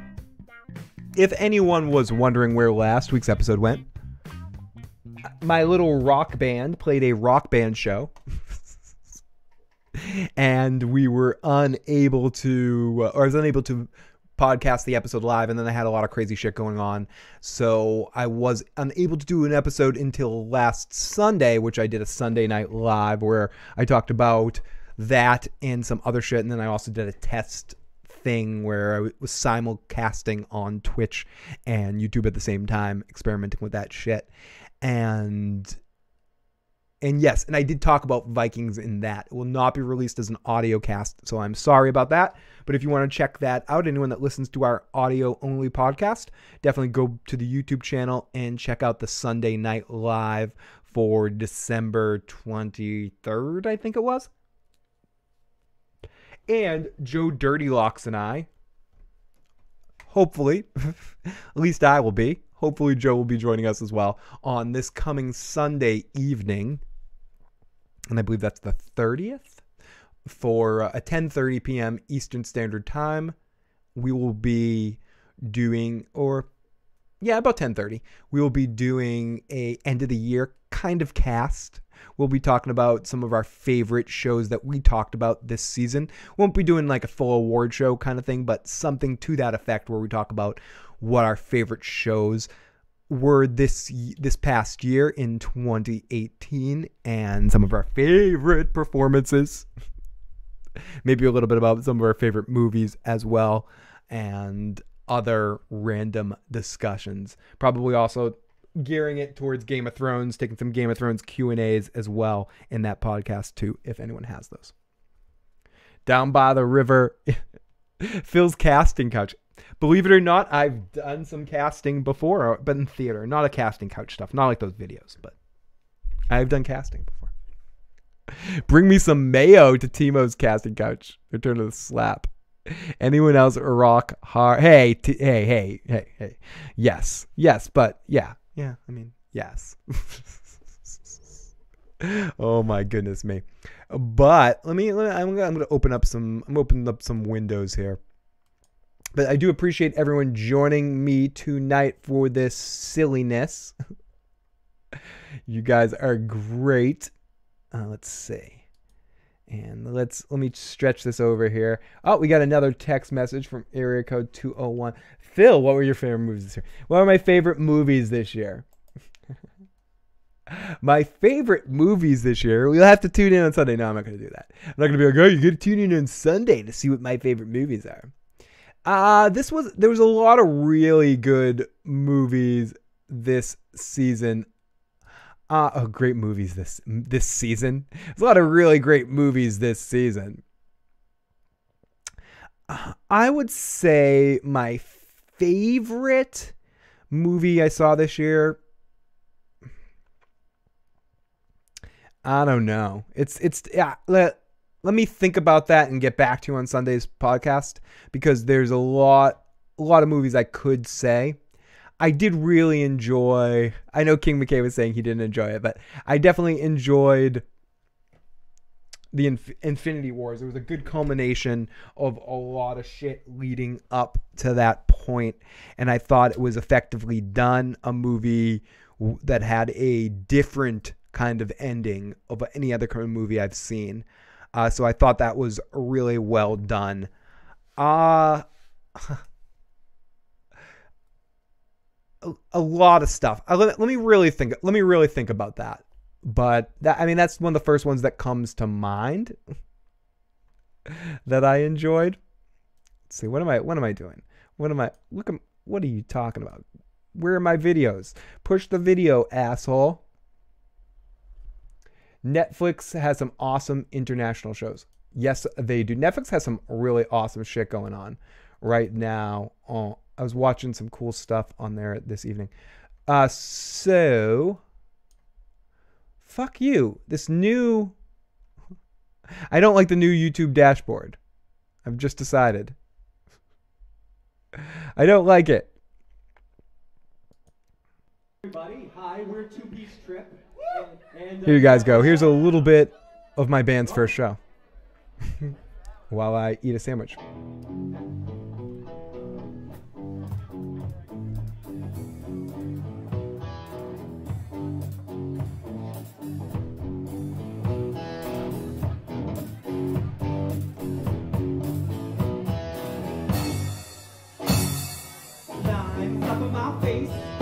People are distracting me, messing with my pace. Back of the girl in front of me seems like she's waiting for me to feel me tight. Line of noise, create a beat.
Sorry, everybody.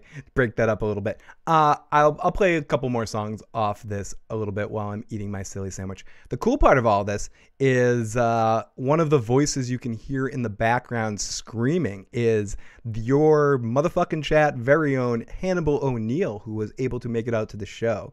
As he put it, it's only a 20-minute fucking train ride on a fucking to get to this place that we played in Salem, so he was able to come rather easily. And this was our very first show, and this was the drum set that I'm playing. This was the first time I played drums in front of anyone. I played in rock bands before, but not playing the drums. This is I've been playing a drum set for about 5 or 6 months, so this was the first time that we were able to play. I know blibbity blah blah blah blah blah blah, but it's a little bit. Let me fast forward through a couple of these songs and play 1 or 2 more songs. There's me in my Vikings hat. Yay. So happy.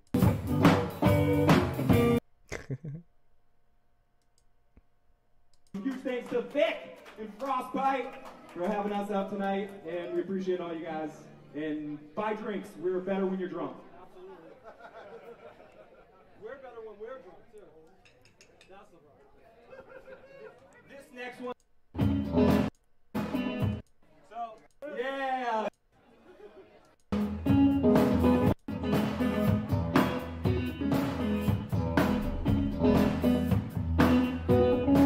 Yeah, we'll play 1 or 2 more.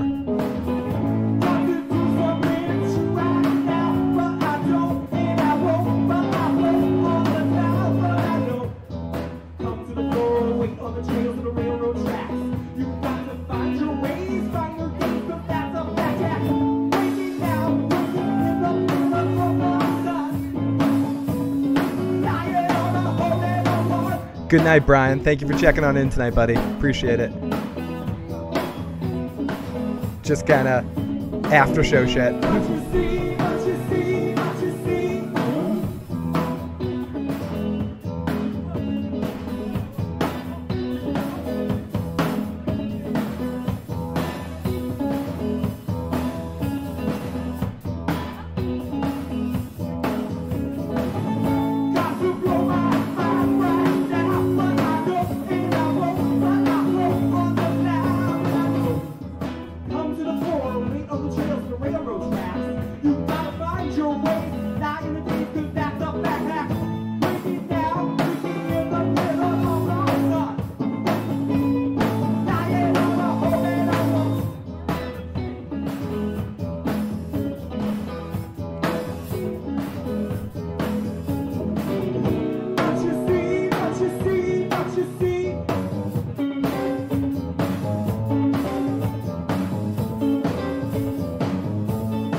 This one's about everyone's favorite TV dad, Tony Maselli.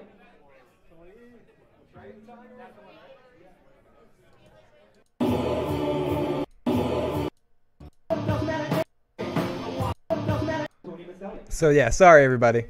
I'm fast forwarding through this stuff. Let me mute this shit. You guys don't want to see this shit. So let me play maybe one more song, and then I'll call this podcast a live stream. Freebird, more Freebird.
Not to mention the acid.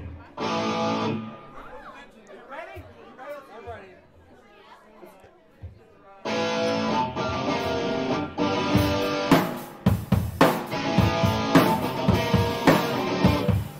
Once face down on top of it.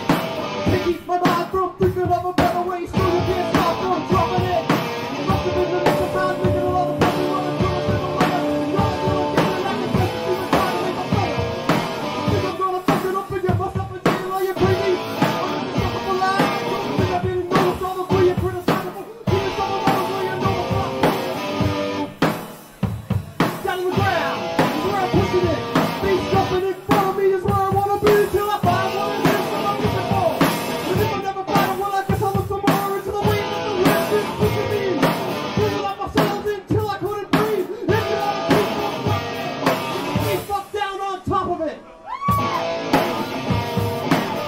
My mind from thinking of a better way, so you can't stop from dropping it. You gotta keep it distant, but don't you walk away, and you better pay attention to what I'm trying to say here. Here's the trap with the word. Fill up, fill up, fill up, fill up. Do it up. Woo! Go away! I'll shoot. You get a money that they don't got the proof. Yeah, it's just I think it's time we change.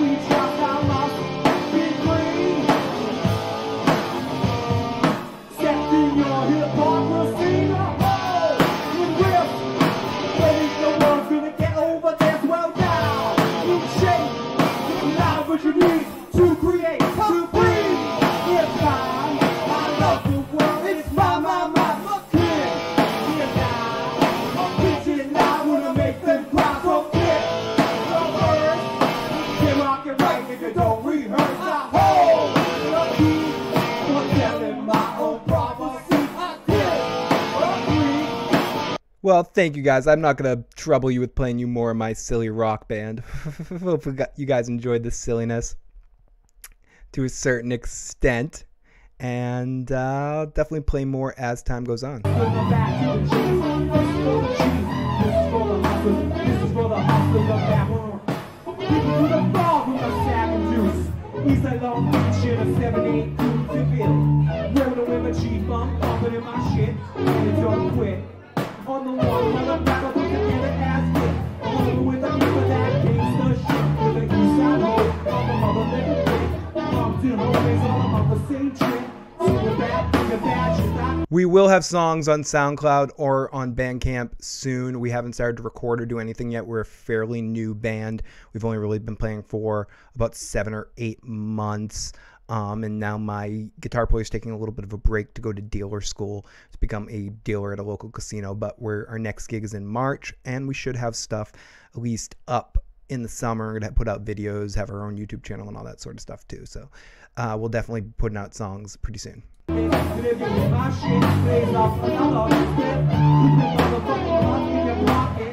Doggy dog is all about the zigzag smoke. See the West Coast nigga where I'm from.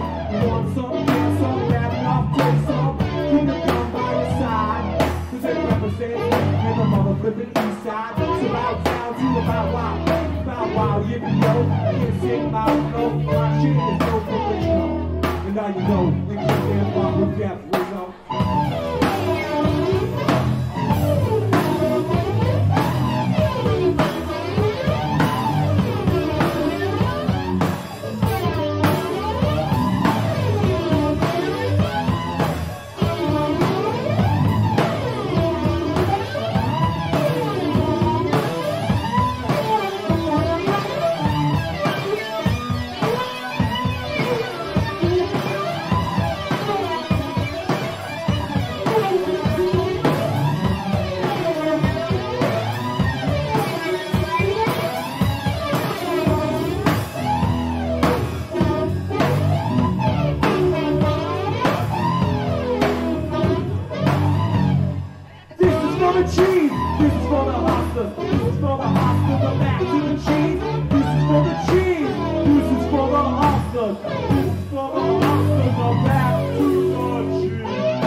So yeah, that was a couple of songs, a couple of clips from the live song, the live show.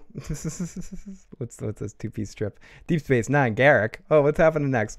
I didn't switch between drum sets. Basically, what was going on there was my drum set's very small, so I'm friends with the band that played after us. So I told the drummer from the other band, just to save time, that he could set up behind me and I could just set up in front of him, because for the band, instead of setting up with the drums behind like a normal band, since we're a two-piece band, we'll say this is the guitar player and then I'm Goofy, the pregnant Goofy's the drummer.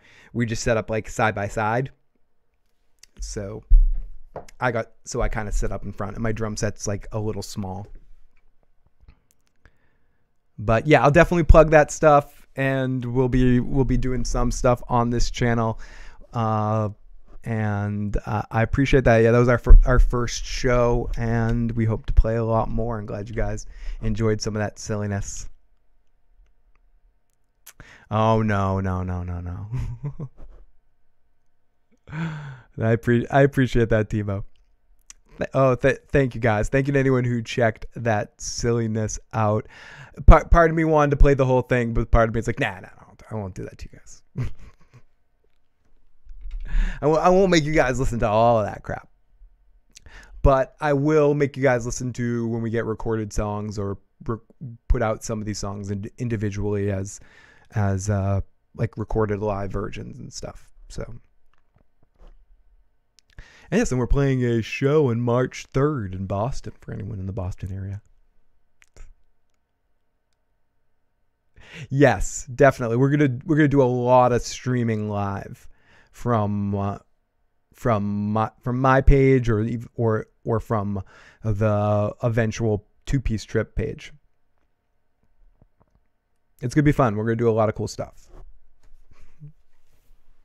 It's going to be fun, and I will definitely share all that music as that comes together. This is, as I mentioned, for whatever it's worth, the first time I've ever played drums, like a drums in front of people. Doing the vocal, whatever, I've done that stuff a lot, for good or for bad.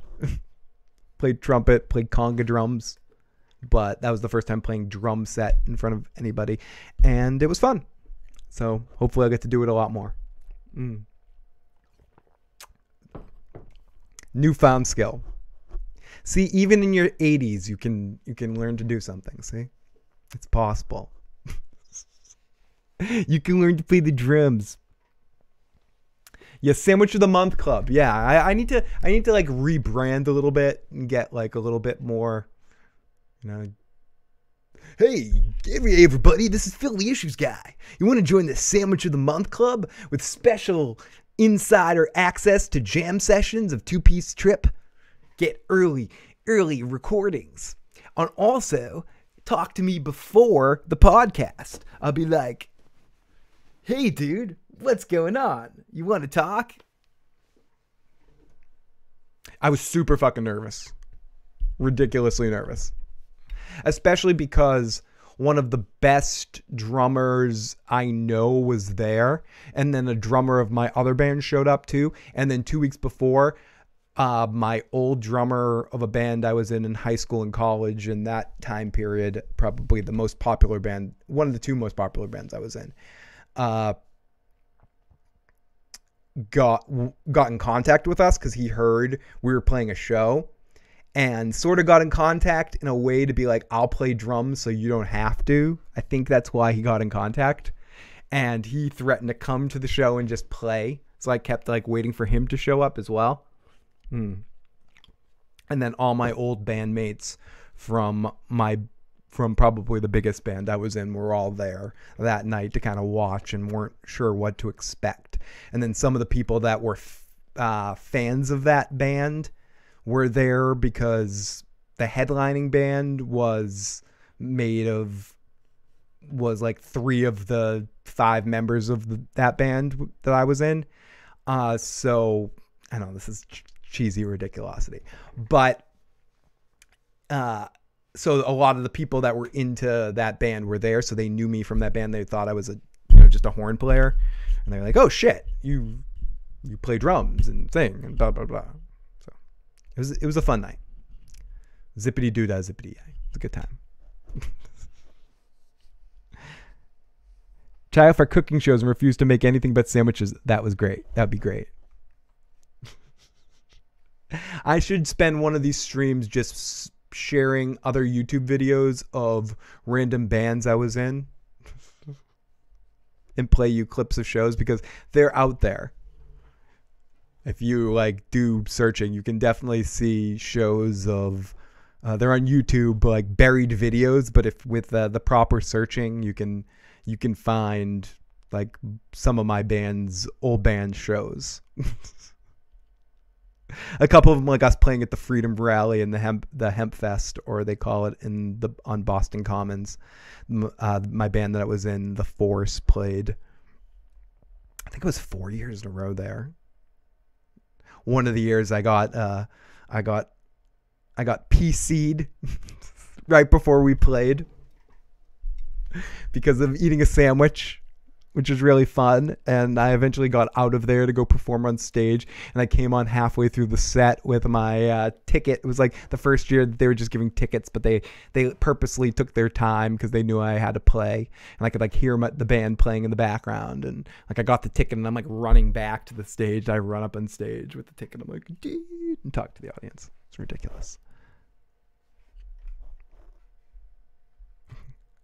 We got to do a recap. That's a lot. It was a lot of drama going on there. Sandwich of the Month Club. Discuss a variety of sandwiches each month. Sneak peeks in your shows and after shows. I like it. I think we need to call the patron crew the Sandwich of the Month Clubs. Inside access. You guys get the inside access. Hey. It's scary. Oh my goodness. Well, I guess I should probably call this whole thing a show, right? Yeah, it's about freaking time, right? Well, how much beer do I have left? I've been ignoring my beer.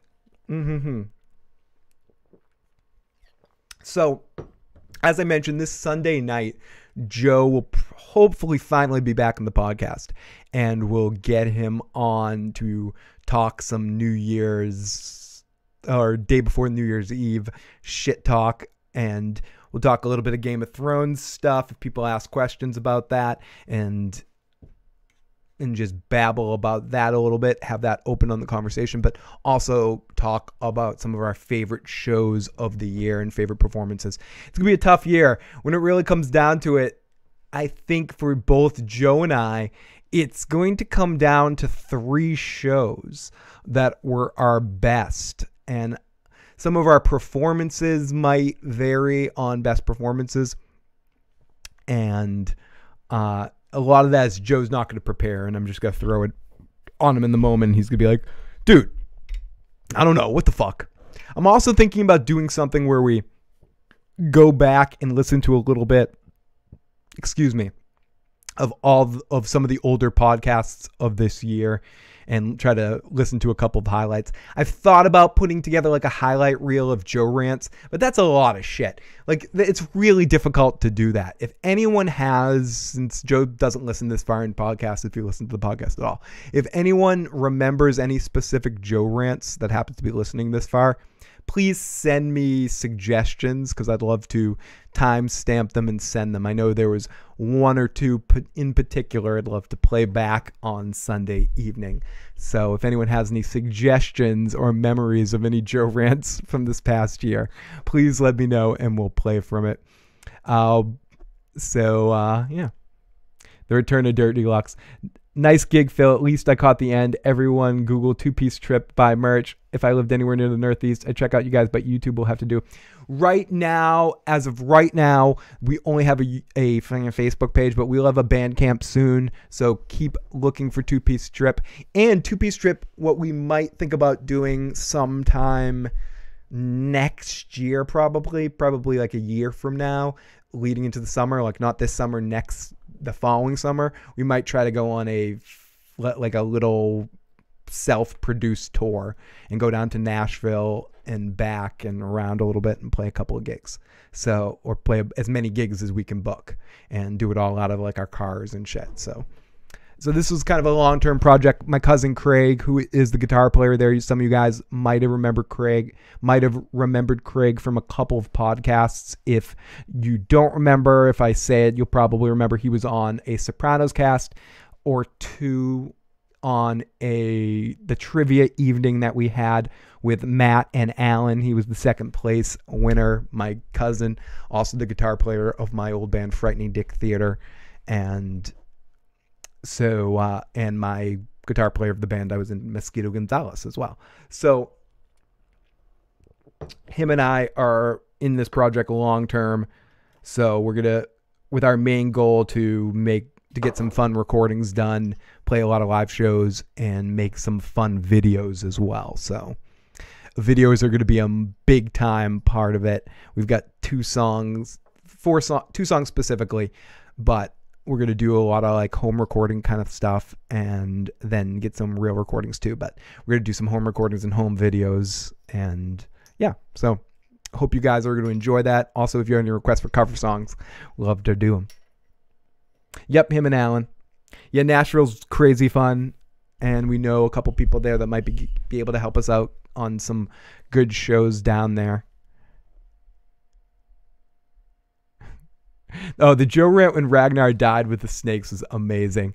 One fucking day, I have to go back, and as the years go on, it's going to become harder and harder to do it. But one day I need to figure out some way to get a catalog of all the Joe rants together and play them. It would be amazing. It would be an amazing present for Joe. But no, he forgets. It would actually not be good, because then he'd be too aware of it. He'd try to recreate stuff too much. I like when Joe just goes off, is sort of unaware of the past. But let me rephrase. I'd want that for me. Fuck Joe. I'd want to listen to that when I'm having a bad day and put it out as like reverse. It's like self-help type stuff. Just release the Dirty Locks rants. I could make money off that. That's what I want to know. How can I make money off this? That's the goal, right? So how can we make money off Dirty Locks' rants? So I can copy them, write a book. Anyways, I had an old list of Joe rants somewhere, but not from this year. Yeah, keep that. If you ever find that, Timo, definitely keep that, because one day we might do something with it. And yes, him and Alan. Yeah, a band trip in the van. And what's cool about that is there's only two of us in the band. We might have other musicians sit in. That's the cool part about having a two-piece band, is we're going to be very open to having other people jump on in and sit in and play. Joe rant supercut. I remember the Katie Crow Joe rant in the live chat. Ate him alive. Yes, Katie is amazing, and as we've said many times, we hope to get Katie back in the Game of Thrones streams. Joe tells me she will definitely be back for Game of Thrones. I'm not sure if we can get her before then for anything. I know a couple people have requested Katie and I do streams without Joe, and she said she's not completely against that. We'd have to figure out the right thing. So next time I see Katie, me and her can talk about that, and maybe we can figure out a movie for her and I to watch and do a stream about one night that Joe's working or something like that. But we will see about that. But Katie will be back for the Game of Thrones streams, 95% sure. And some very funny moments with Joe rants when Katie's there, especially in puppet form. Just like looking at him and be like, what the fuck? But I hope when we get Katie back, we get Katie back in real form. Puppets were great, but I get her not necessarily wanting to do that. I wouldn't want to do that for the whole time. Like, part of me thought about that when I first started doing these podcasts, whether I should even be on screen. And if you watch like the very early stuff on this channel, like super early, the first times I'm on camera, it's some weird angle where I'm not quite there. It's really bad. It's like, let me see if I can simulate it. What I was doing here. Let's see where. No, you're wrong. You're wrong. No, I can't. Fuck it. I'm like, hi, I'm Phil. I have issues. Welcome to the show. I'm ready to rant on Joe about my Lannister, specifically Jaime. It's going to be a fun season of Game of Thrones. I can't wait, Timo. It is going to be an exceptionally fun, amazing season of Game of Thrones. And also, it's looking like I'm going to have before anything is confirmed, I don't like to talk shit. Nick says, oh, my friend says, not too shabby. It's big. That's actually a big compliment from him. I forgot what I was gonna say. No, it's gonna be a fun season of Game of Thrones, and I've got a couple of good coals in the fire for some fun guests coming on pretty soon, maybe in January. It's been accepted. Sometimes when you reach out to somebody or someone reaches out to you to ask you to do something, you wait for that. Oh, have they actually listened or heard anything you do? And I reached out to someone. They said yes. And I'm going to have them on the show. And I'm not sure if they've actually heard the podcast yet. So we'll see. We'll see how that works out. But hopefully we'll have a pretty cool guest coming up in January that I can announce pretty soon. As soon as I have a date, I will mention that, but it's going to be fun. I'm not sure if anyone's necessarily whatever. I'll keep it vague as of now. It's going to be fun. I'm excited for the guest. Anyways, Game of Thrones is going to be fun. It's going to be crazy awesome. I cannot wait, and I can say with certainty, without even checking with them, I'm going to definitely have the wonderful Nick Hodges back for Game of Thrones as well to do a recap. I know I've been wanting to have Nick on again for something, and I know Game of Thrones is coming, and it's now going to be a tradition 3 years in a row, hopefully, that I have Nick on for a feedback show or maybe even a recap of some sort as well. So I exchanged a couple of messages a couple of months ago or so with Nick too about having him back on, and I know Carmine will be joining us for some Game of Thrones stuff as well as a lot of other guests we will have on during that time period. So it's gonna be a fun season of Game of Thrones to babble about that show. Yeah, mystery guests. I got a mystery guest. It is I'll say this. Okay. Okay, so the mystery guest has already said that they would be on, but I don't think they've heard me yet. But apparently they have said yes at this point. So we'll see. I don't want to give away who the guest is just in case they say no, so I can just forget about it and never talk about it again. But let me give a hint. They are a YouTube personality, or no YouTube personality. They make YouTube videos. Their videos are about movies and deep breakdowns of movies. I guess that's that could be that's vague. Isn't that so vague? That's so fucking vague. Well, what's a better one? This person's favorite genre is probably like, oh god, I hate fucking clues. Why am I giving clues? Let me stop. But I will argue and rationalize to the death about Jaime Lannister with Joe that I've been doing for years. Short season, I don't know. Keep us in suspense. Timo, I'm definitely keeping suspense. I'm trying to give weird clues, but I'm bad at giving clues. It's going to be fun. Very in-depth reviews this person does. And I've been like obsessed with their videos in the last year. Just listening to the breakdowns about, and they're obsessed, not obsessed. He pays specific attention to soundtracks at times as well, and I like that.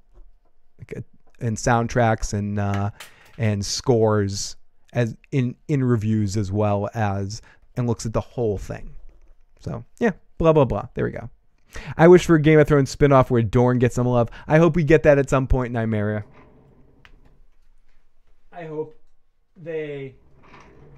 I hope we actually show what Dorne could be and where it could and how it could be more interesting if done right, because there's a lot of potential there with some of the characters and the stories in the books to be done in an interesting way on a television series. No, not I'll say no, not that, Timo. I wish.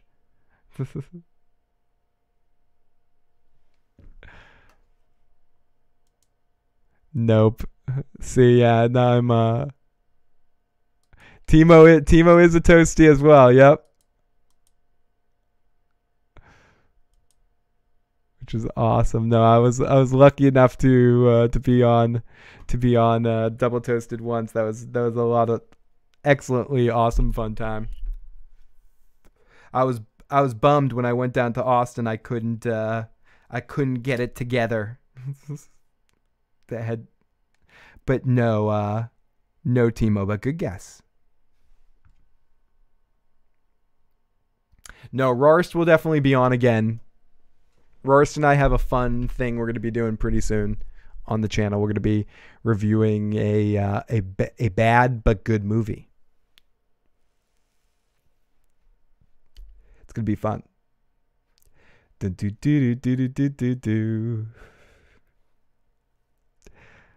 Yeah, good times. But yes, so it's going to be a fun couple of months here on the channel leading up to Game of Thrones. I'm going to keep those discussions going, keep talking about that, especially every time we have Joe, keep the Game of Thrones thing going, and eventually, like we said, hopefully get Katie involved.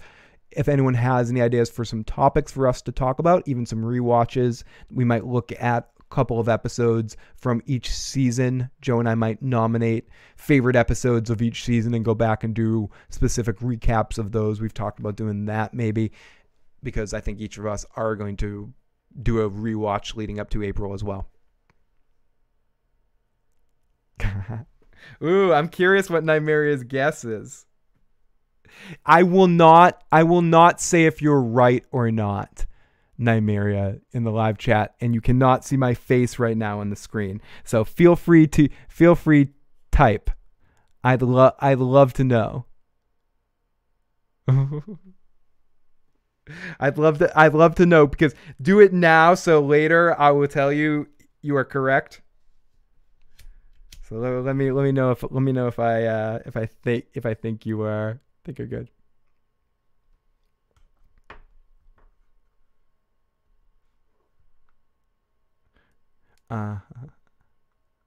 Starting in January, I'm going to Game of Thrones up. Exactly. That's how I'm about it too, Timo. Once we're in the same year that Game of Thrones is actually going to be in, my hype is going to be turned on to 1,000,000.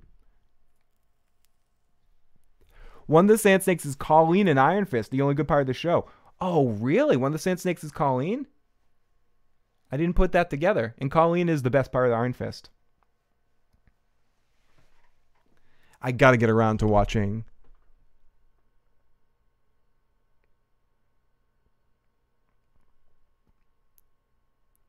What do you think of Alfred's next move with Athelred will be? King McKay in the live motherfucking chat. What do I think Alfred's next move with Athelred will be? I think get him closer. I don't think he'll immediately strike. To me, I feel very much what I was saying earlier, a Godfather 2 kind of vibe. And I think he's going to want to get all the information first. I don't think he's going to immediately... I think eventually he's going to, unfortunately, have to do what he has to do. But I think it's going to be a slower process where he wants to find out everyone that's involved from him. So I think he's going to confront him, but not kill him. Alfred will sacrifice him like a knight in chess. That's what I think, says Nymeria. Ooh. I don't think he's going to kill him quite yet. We got the wonderful King McKay in the live motherfucking chat. Not going to lie, though, I do like the Sand Snakes outfits, but beside that, they weren't needed at all. We got Phil, please watch The Last Kingdom. I am going to watch The Last Kingdom, I promise you. I almost started it the other day. Like I had it queued up. I think Ubi will kill Athelred. That would be very Viking style, as if he ends up dying in a different situation where Ubi kills him for Alfred. I could see that, but I think Alfred will confront him at some point in time. He's going to give him that kiss, the Sicilian message. Alfred needs a new Heahmund. I'm not going to try to say his name right now. It'll hurt my throat. We got the King McKay in the live motherfucking chat. Great to see everybody here tonight. Thank you so much. I know, Timo, I really do need to watch that Black Sails. Someone was very generous to some wonderful fairy of some sort was so generous of me to allow me to log into their account, and I was gonna do it again, but I wasn't sure. Like I've moved and all my stuff was changed, so I was out and I didn't want to use it again. But I do need to watch it at some point in time, and I can find the episodes online. So I was into it for what I was watching, but I need to catch up and finally watch it. But Timo, I'm sorry. I definitely do that. I don't know how Timo's still here supporting me after I've broken her heart by waiting this long to finally watch fucking Black Sails.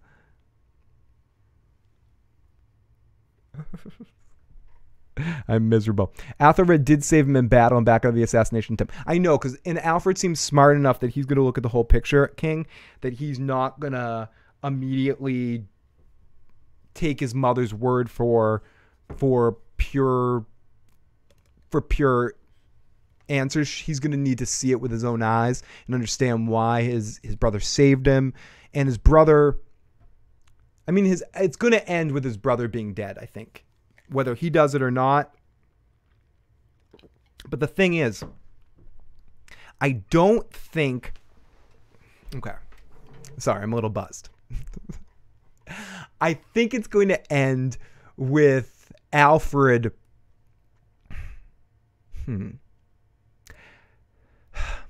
What's going on in my mind right here that's making me pause is that I'm thinking what Athelred did, he almost got manipulated into it all.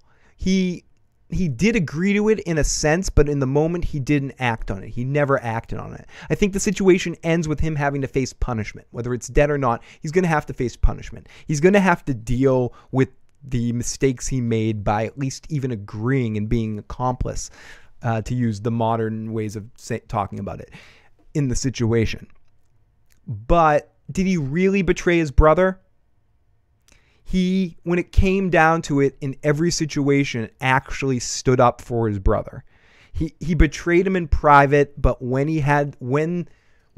tooth went to nail, when the moment came, the decision he always made was to support Alfred.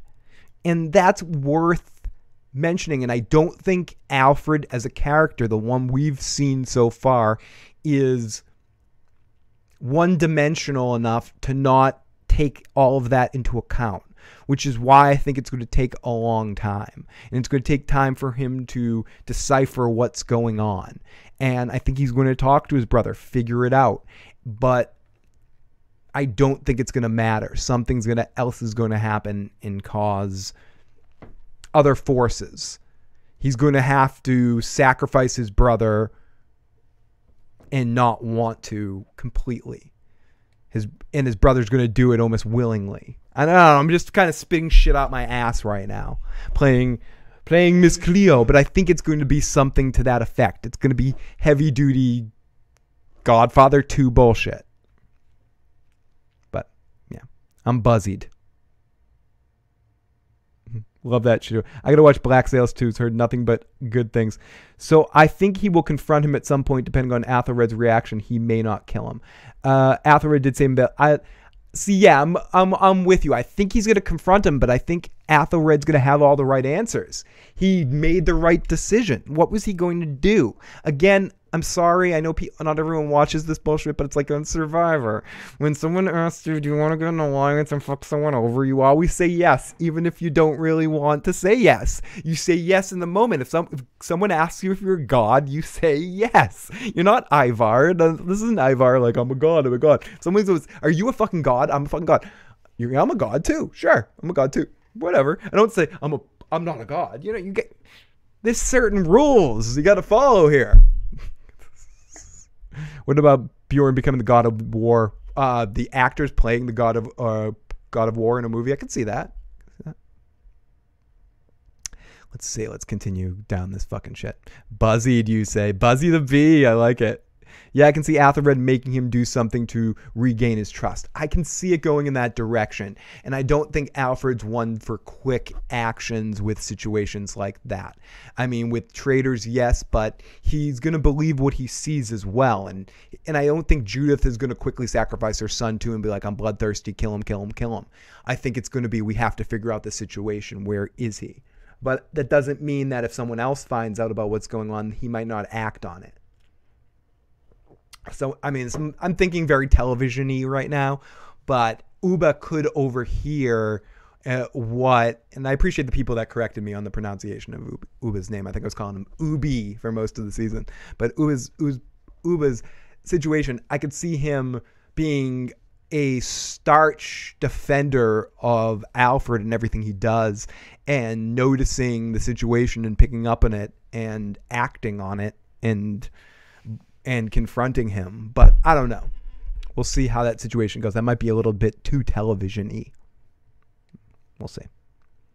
What about Athelred's wife?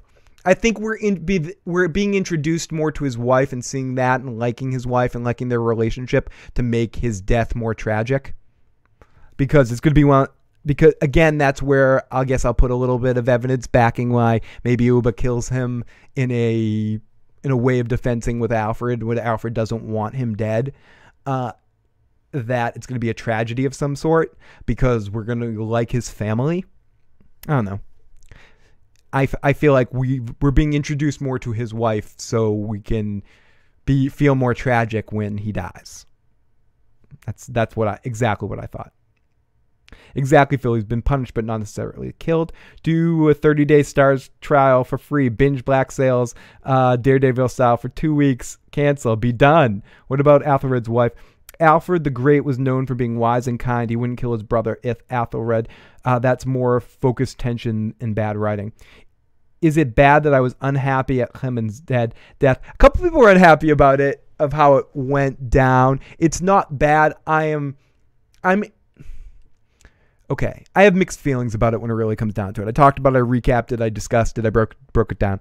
But how I feel about it, I had mixed feelings about the character. I enjoyed the character a lot on the battlefield. What I didn't like was his relationship with Lagatha. I thought it was tacked on. I thought it wasn't backed up with a lot of real emotion, and I thought it was hamstringing both characters to a negative place and created some of the worst dialogue in the history of the show. That being said, I didn't hate all of the Bishop's performance. I did notice his overacting to an extent when people started to point it out to me more in the Batman stuff. When someone, I think, sent me a comment that said, I dare you not to think about Batman sometimes when he's talking. he's doing, oh yes. And I totally feel that.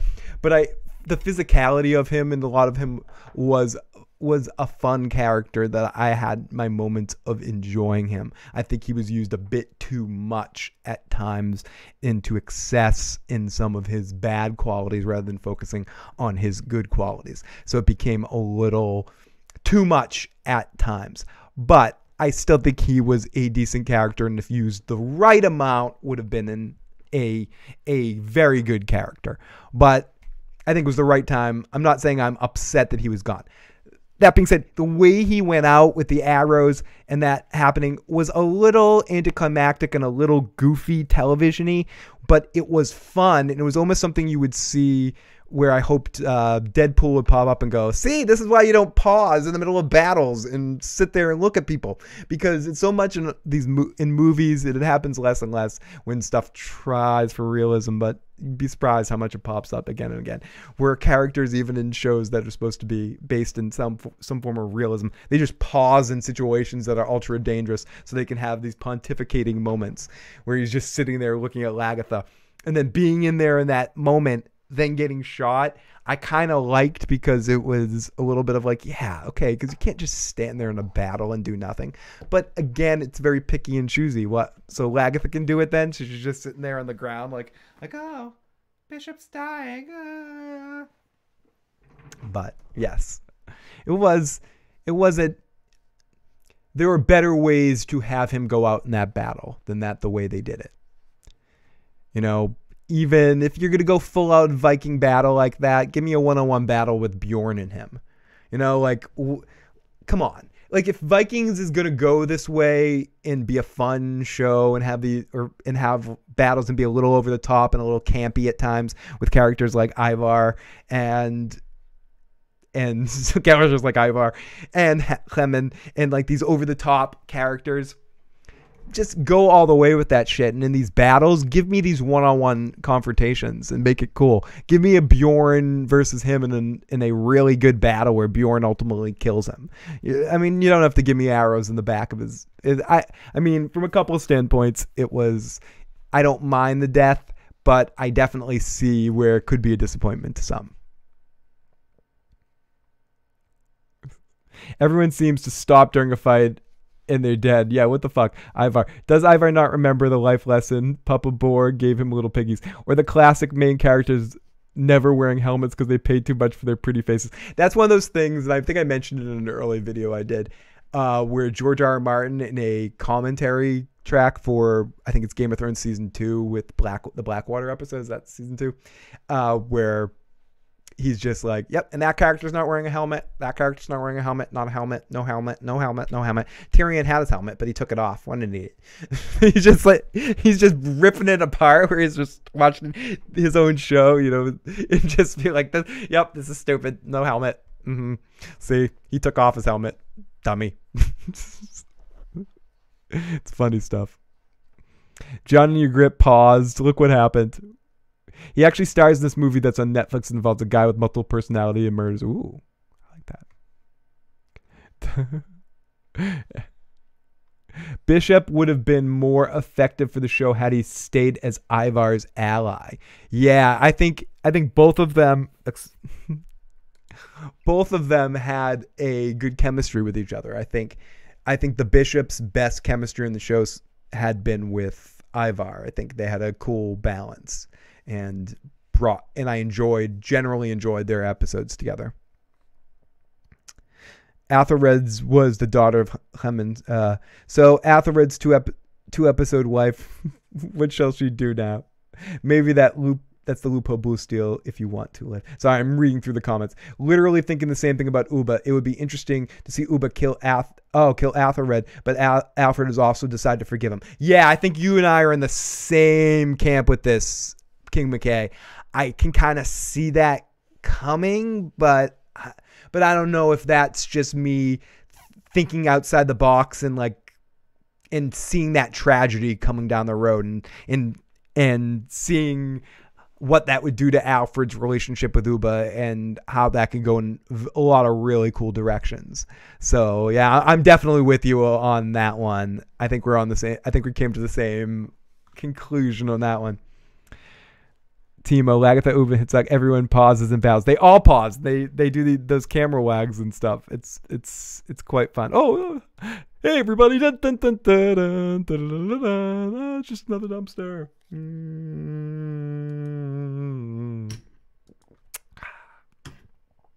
That is good.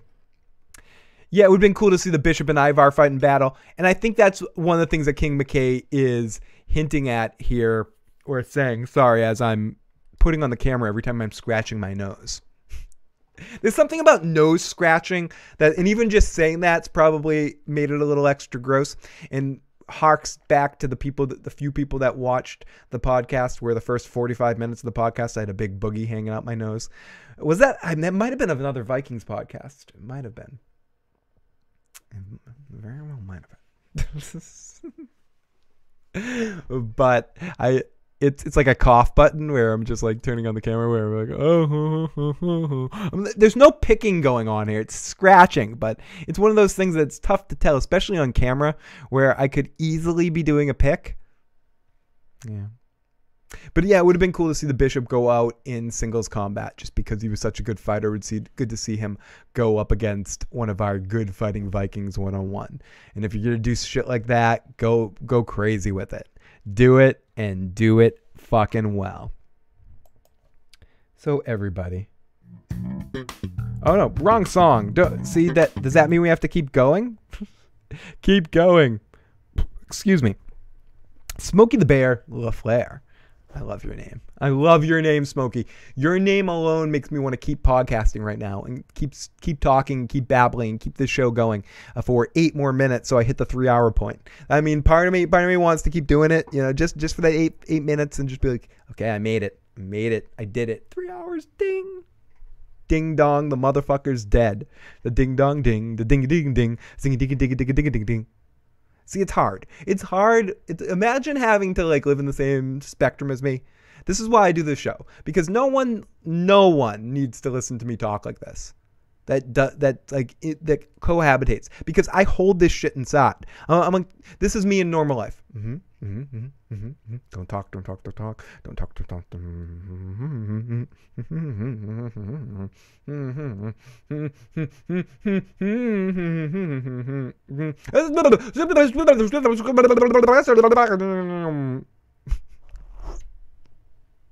And I'm trying to be more social lately. I'm not the most social butterfly on the planet, but I'm making a considerate effort. Considerate. A concentrated. A cognizant. A conscious. A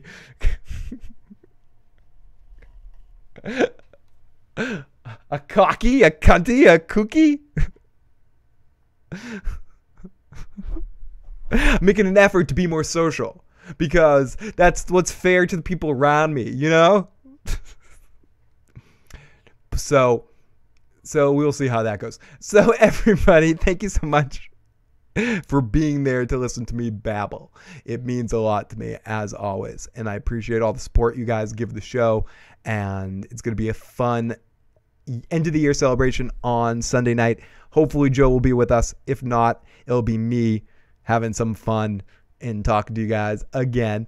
But hopefully Joe will be joining us on Sunday night and we'll have some silly fun. But if it's just me, I'll be listening back to clips of the podcasts over the year and having some silly fun with that shit.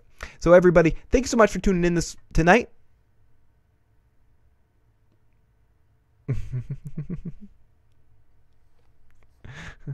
I think they meant badly written soap operas. It's a soap opera. I wonder if the Spanish voice acting would make it more entertaining. I'd love to hear Floki's the Floki actor go, "Poke!" The seer was old. Everyone was old. Someone on Reddit said Viking was regressed into soap opera now. Truth. And I wonder why they start dying the crazy hope back home. So crazy. They were all dying for no reason. Maybe they had some mushrooms before the battle. We need more mushrooms on the fucking show. That's what we really need. We absolutely do. Oh my goodness. We have so many good friends. OTDA in the live motherfucking chat.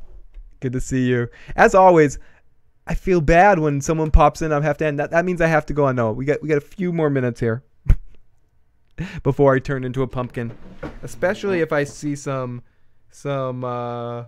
sandwich clips. Oh, fuck. Curses. No sandwich clips. Bring back the Batman pajamas. I was thinking about eventually, especially the older I get, I think the old man editions of these podcasts, when I get, like next year when I'm in my 70s, I think I should do all of them from onesies. I think I should start a collection now, and when I get to a certain age, only wear a onesie. Because who gives a fuck? Like, a onesie is the way to go at that point, right? Like, it's time to be uncomplicated. When I hit the Willie Nelson age, when you tune in tomorrow night and I look like Willie Nelson, at that point, it's time for me just to always wear the onesie, like everywhere I go. I think we're getting there. We might get there one day. We'll have to talk about that at a later date, depending on the direction of my life and my interactions with other people, and how the end game of those situations go. Depending on where I end up. I mean, the podcasting in some ways, shape or form, even minimally, depending on how far we can push things, or more, depending on how far we can push things. I'll always do it in some fashion. But my human interactions will come in and out. And depending on where things go, we may have the onesie years. The onesie years might happen. I mean, I hope it doesn't get to that. That's not the goal. The goal isn't the onesie years. The goals are the onesie years in a different sort of context. A happier onesie years. There's the happy onesie years. Like, the onesie years. That's fun. No. And then there's going to be, oh, God, Phil's in his onesie years. Oh, God, it's sad, isn't it? I mean, either way, it might be happening. But let's hope it's the good one. Oh, Lagatha. I guess. I forget what his last dying words are. Been way too long. Oh, good to see David. Sorry, David. I'm trying to last 3 more minutes. Let's do it. Oh, Mary, you're so sweet. Let's fucking do this shit. Oh, Phil probably did 2. Okay. Probably tomorrow if I fall asleep. My new job has me working days. I fucking need. I'm like, work. I need a fucking job. I need to get some work. So witness me. I want a Lannister onesie. I would love a Lannister onesie. P.O. Box 236, Marblehead, Massachusetts. Or 945. Anyone wants to knit a Lannister onesie? I will wear them shits daily under all my clothes in the winter. Constantly. I'll never take that shit off. I'll shower in that shit. Oh my goodness me. Okay, everybody, let's start to play the song. Let's play the song. Before I wear out my welcome here.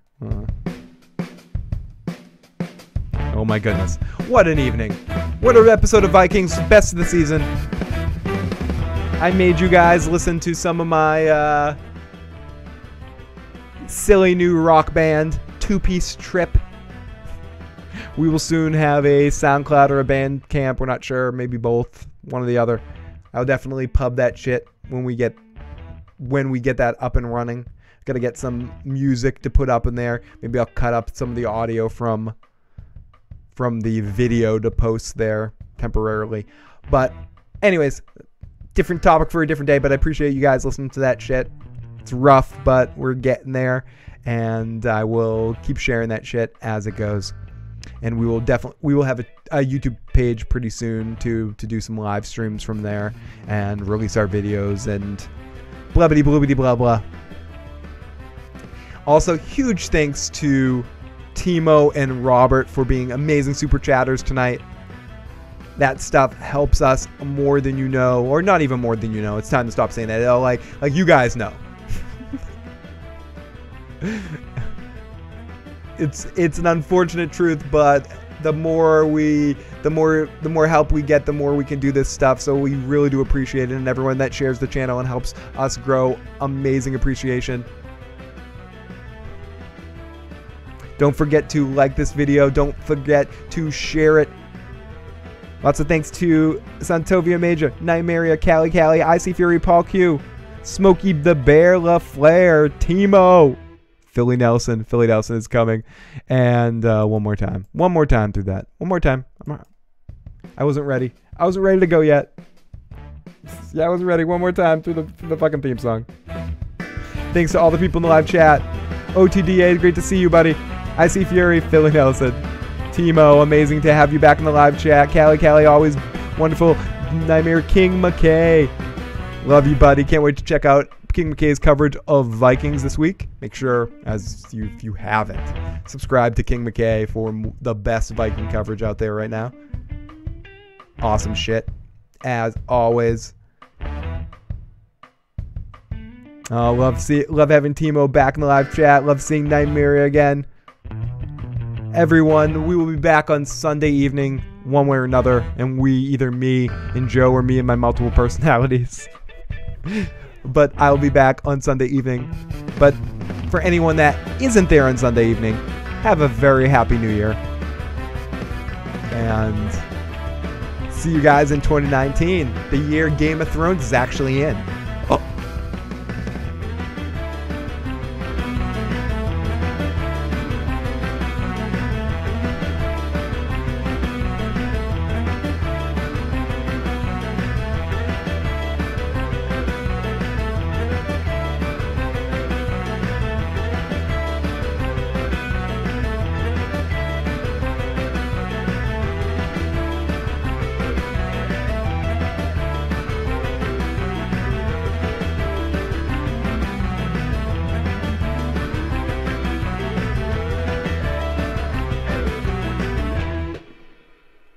Oh, this music stopped.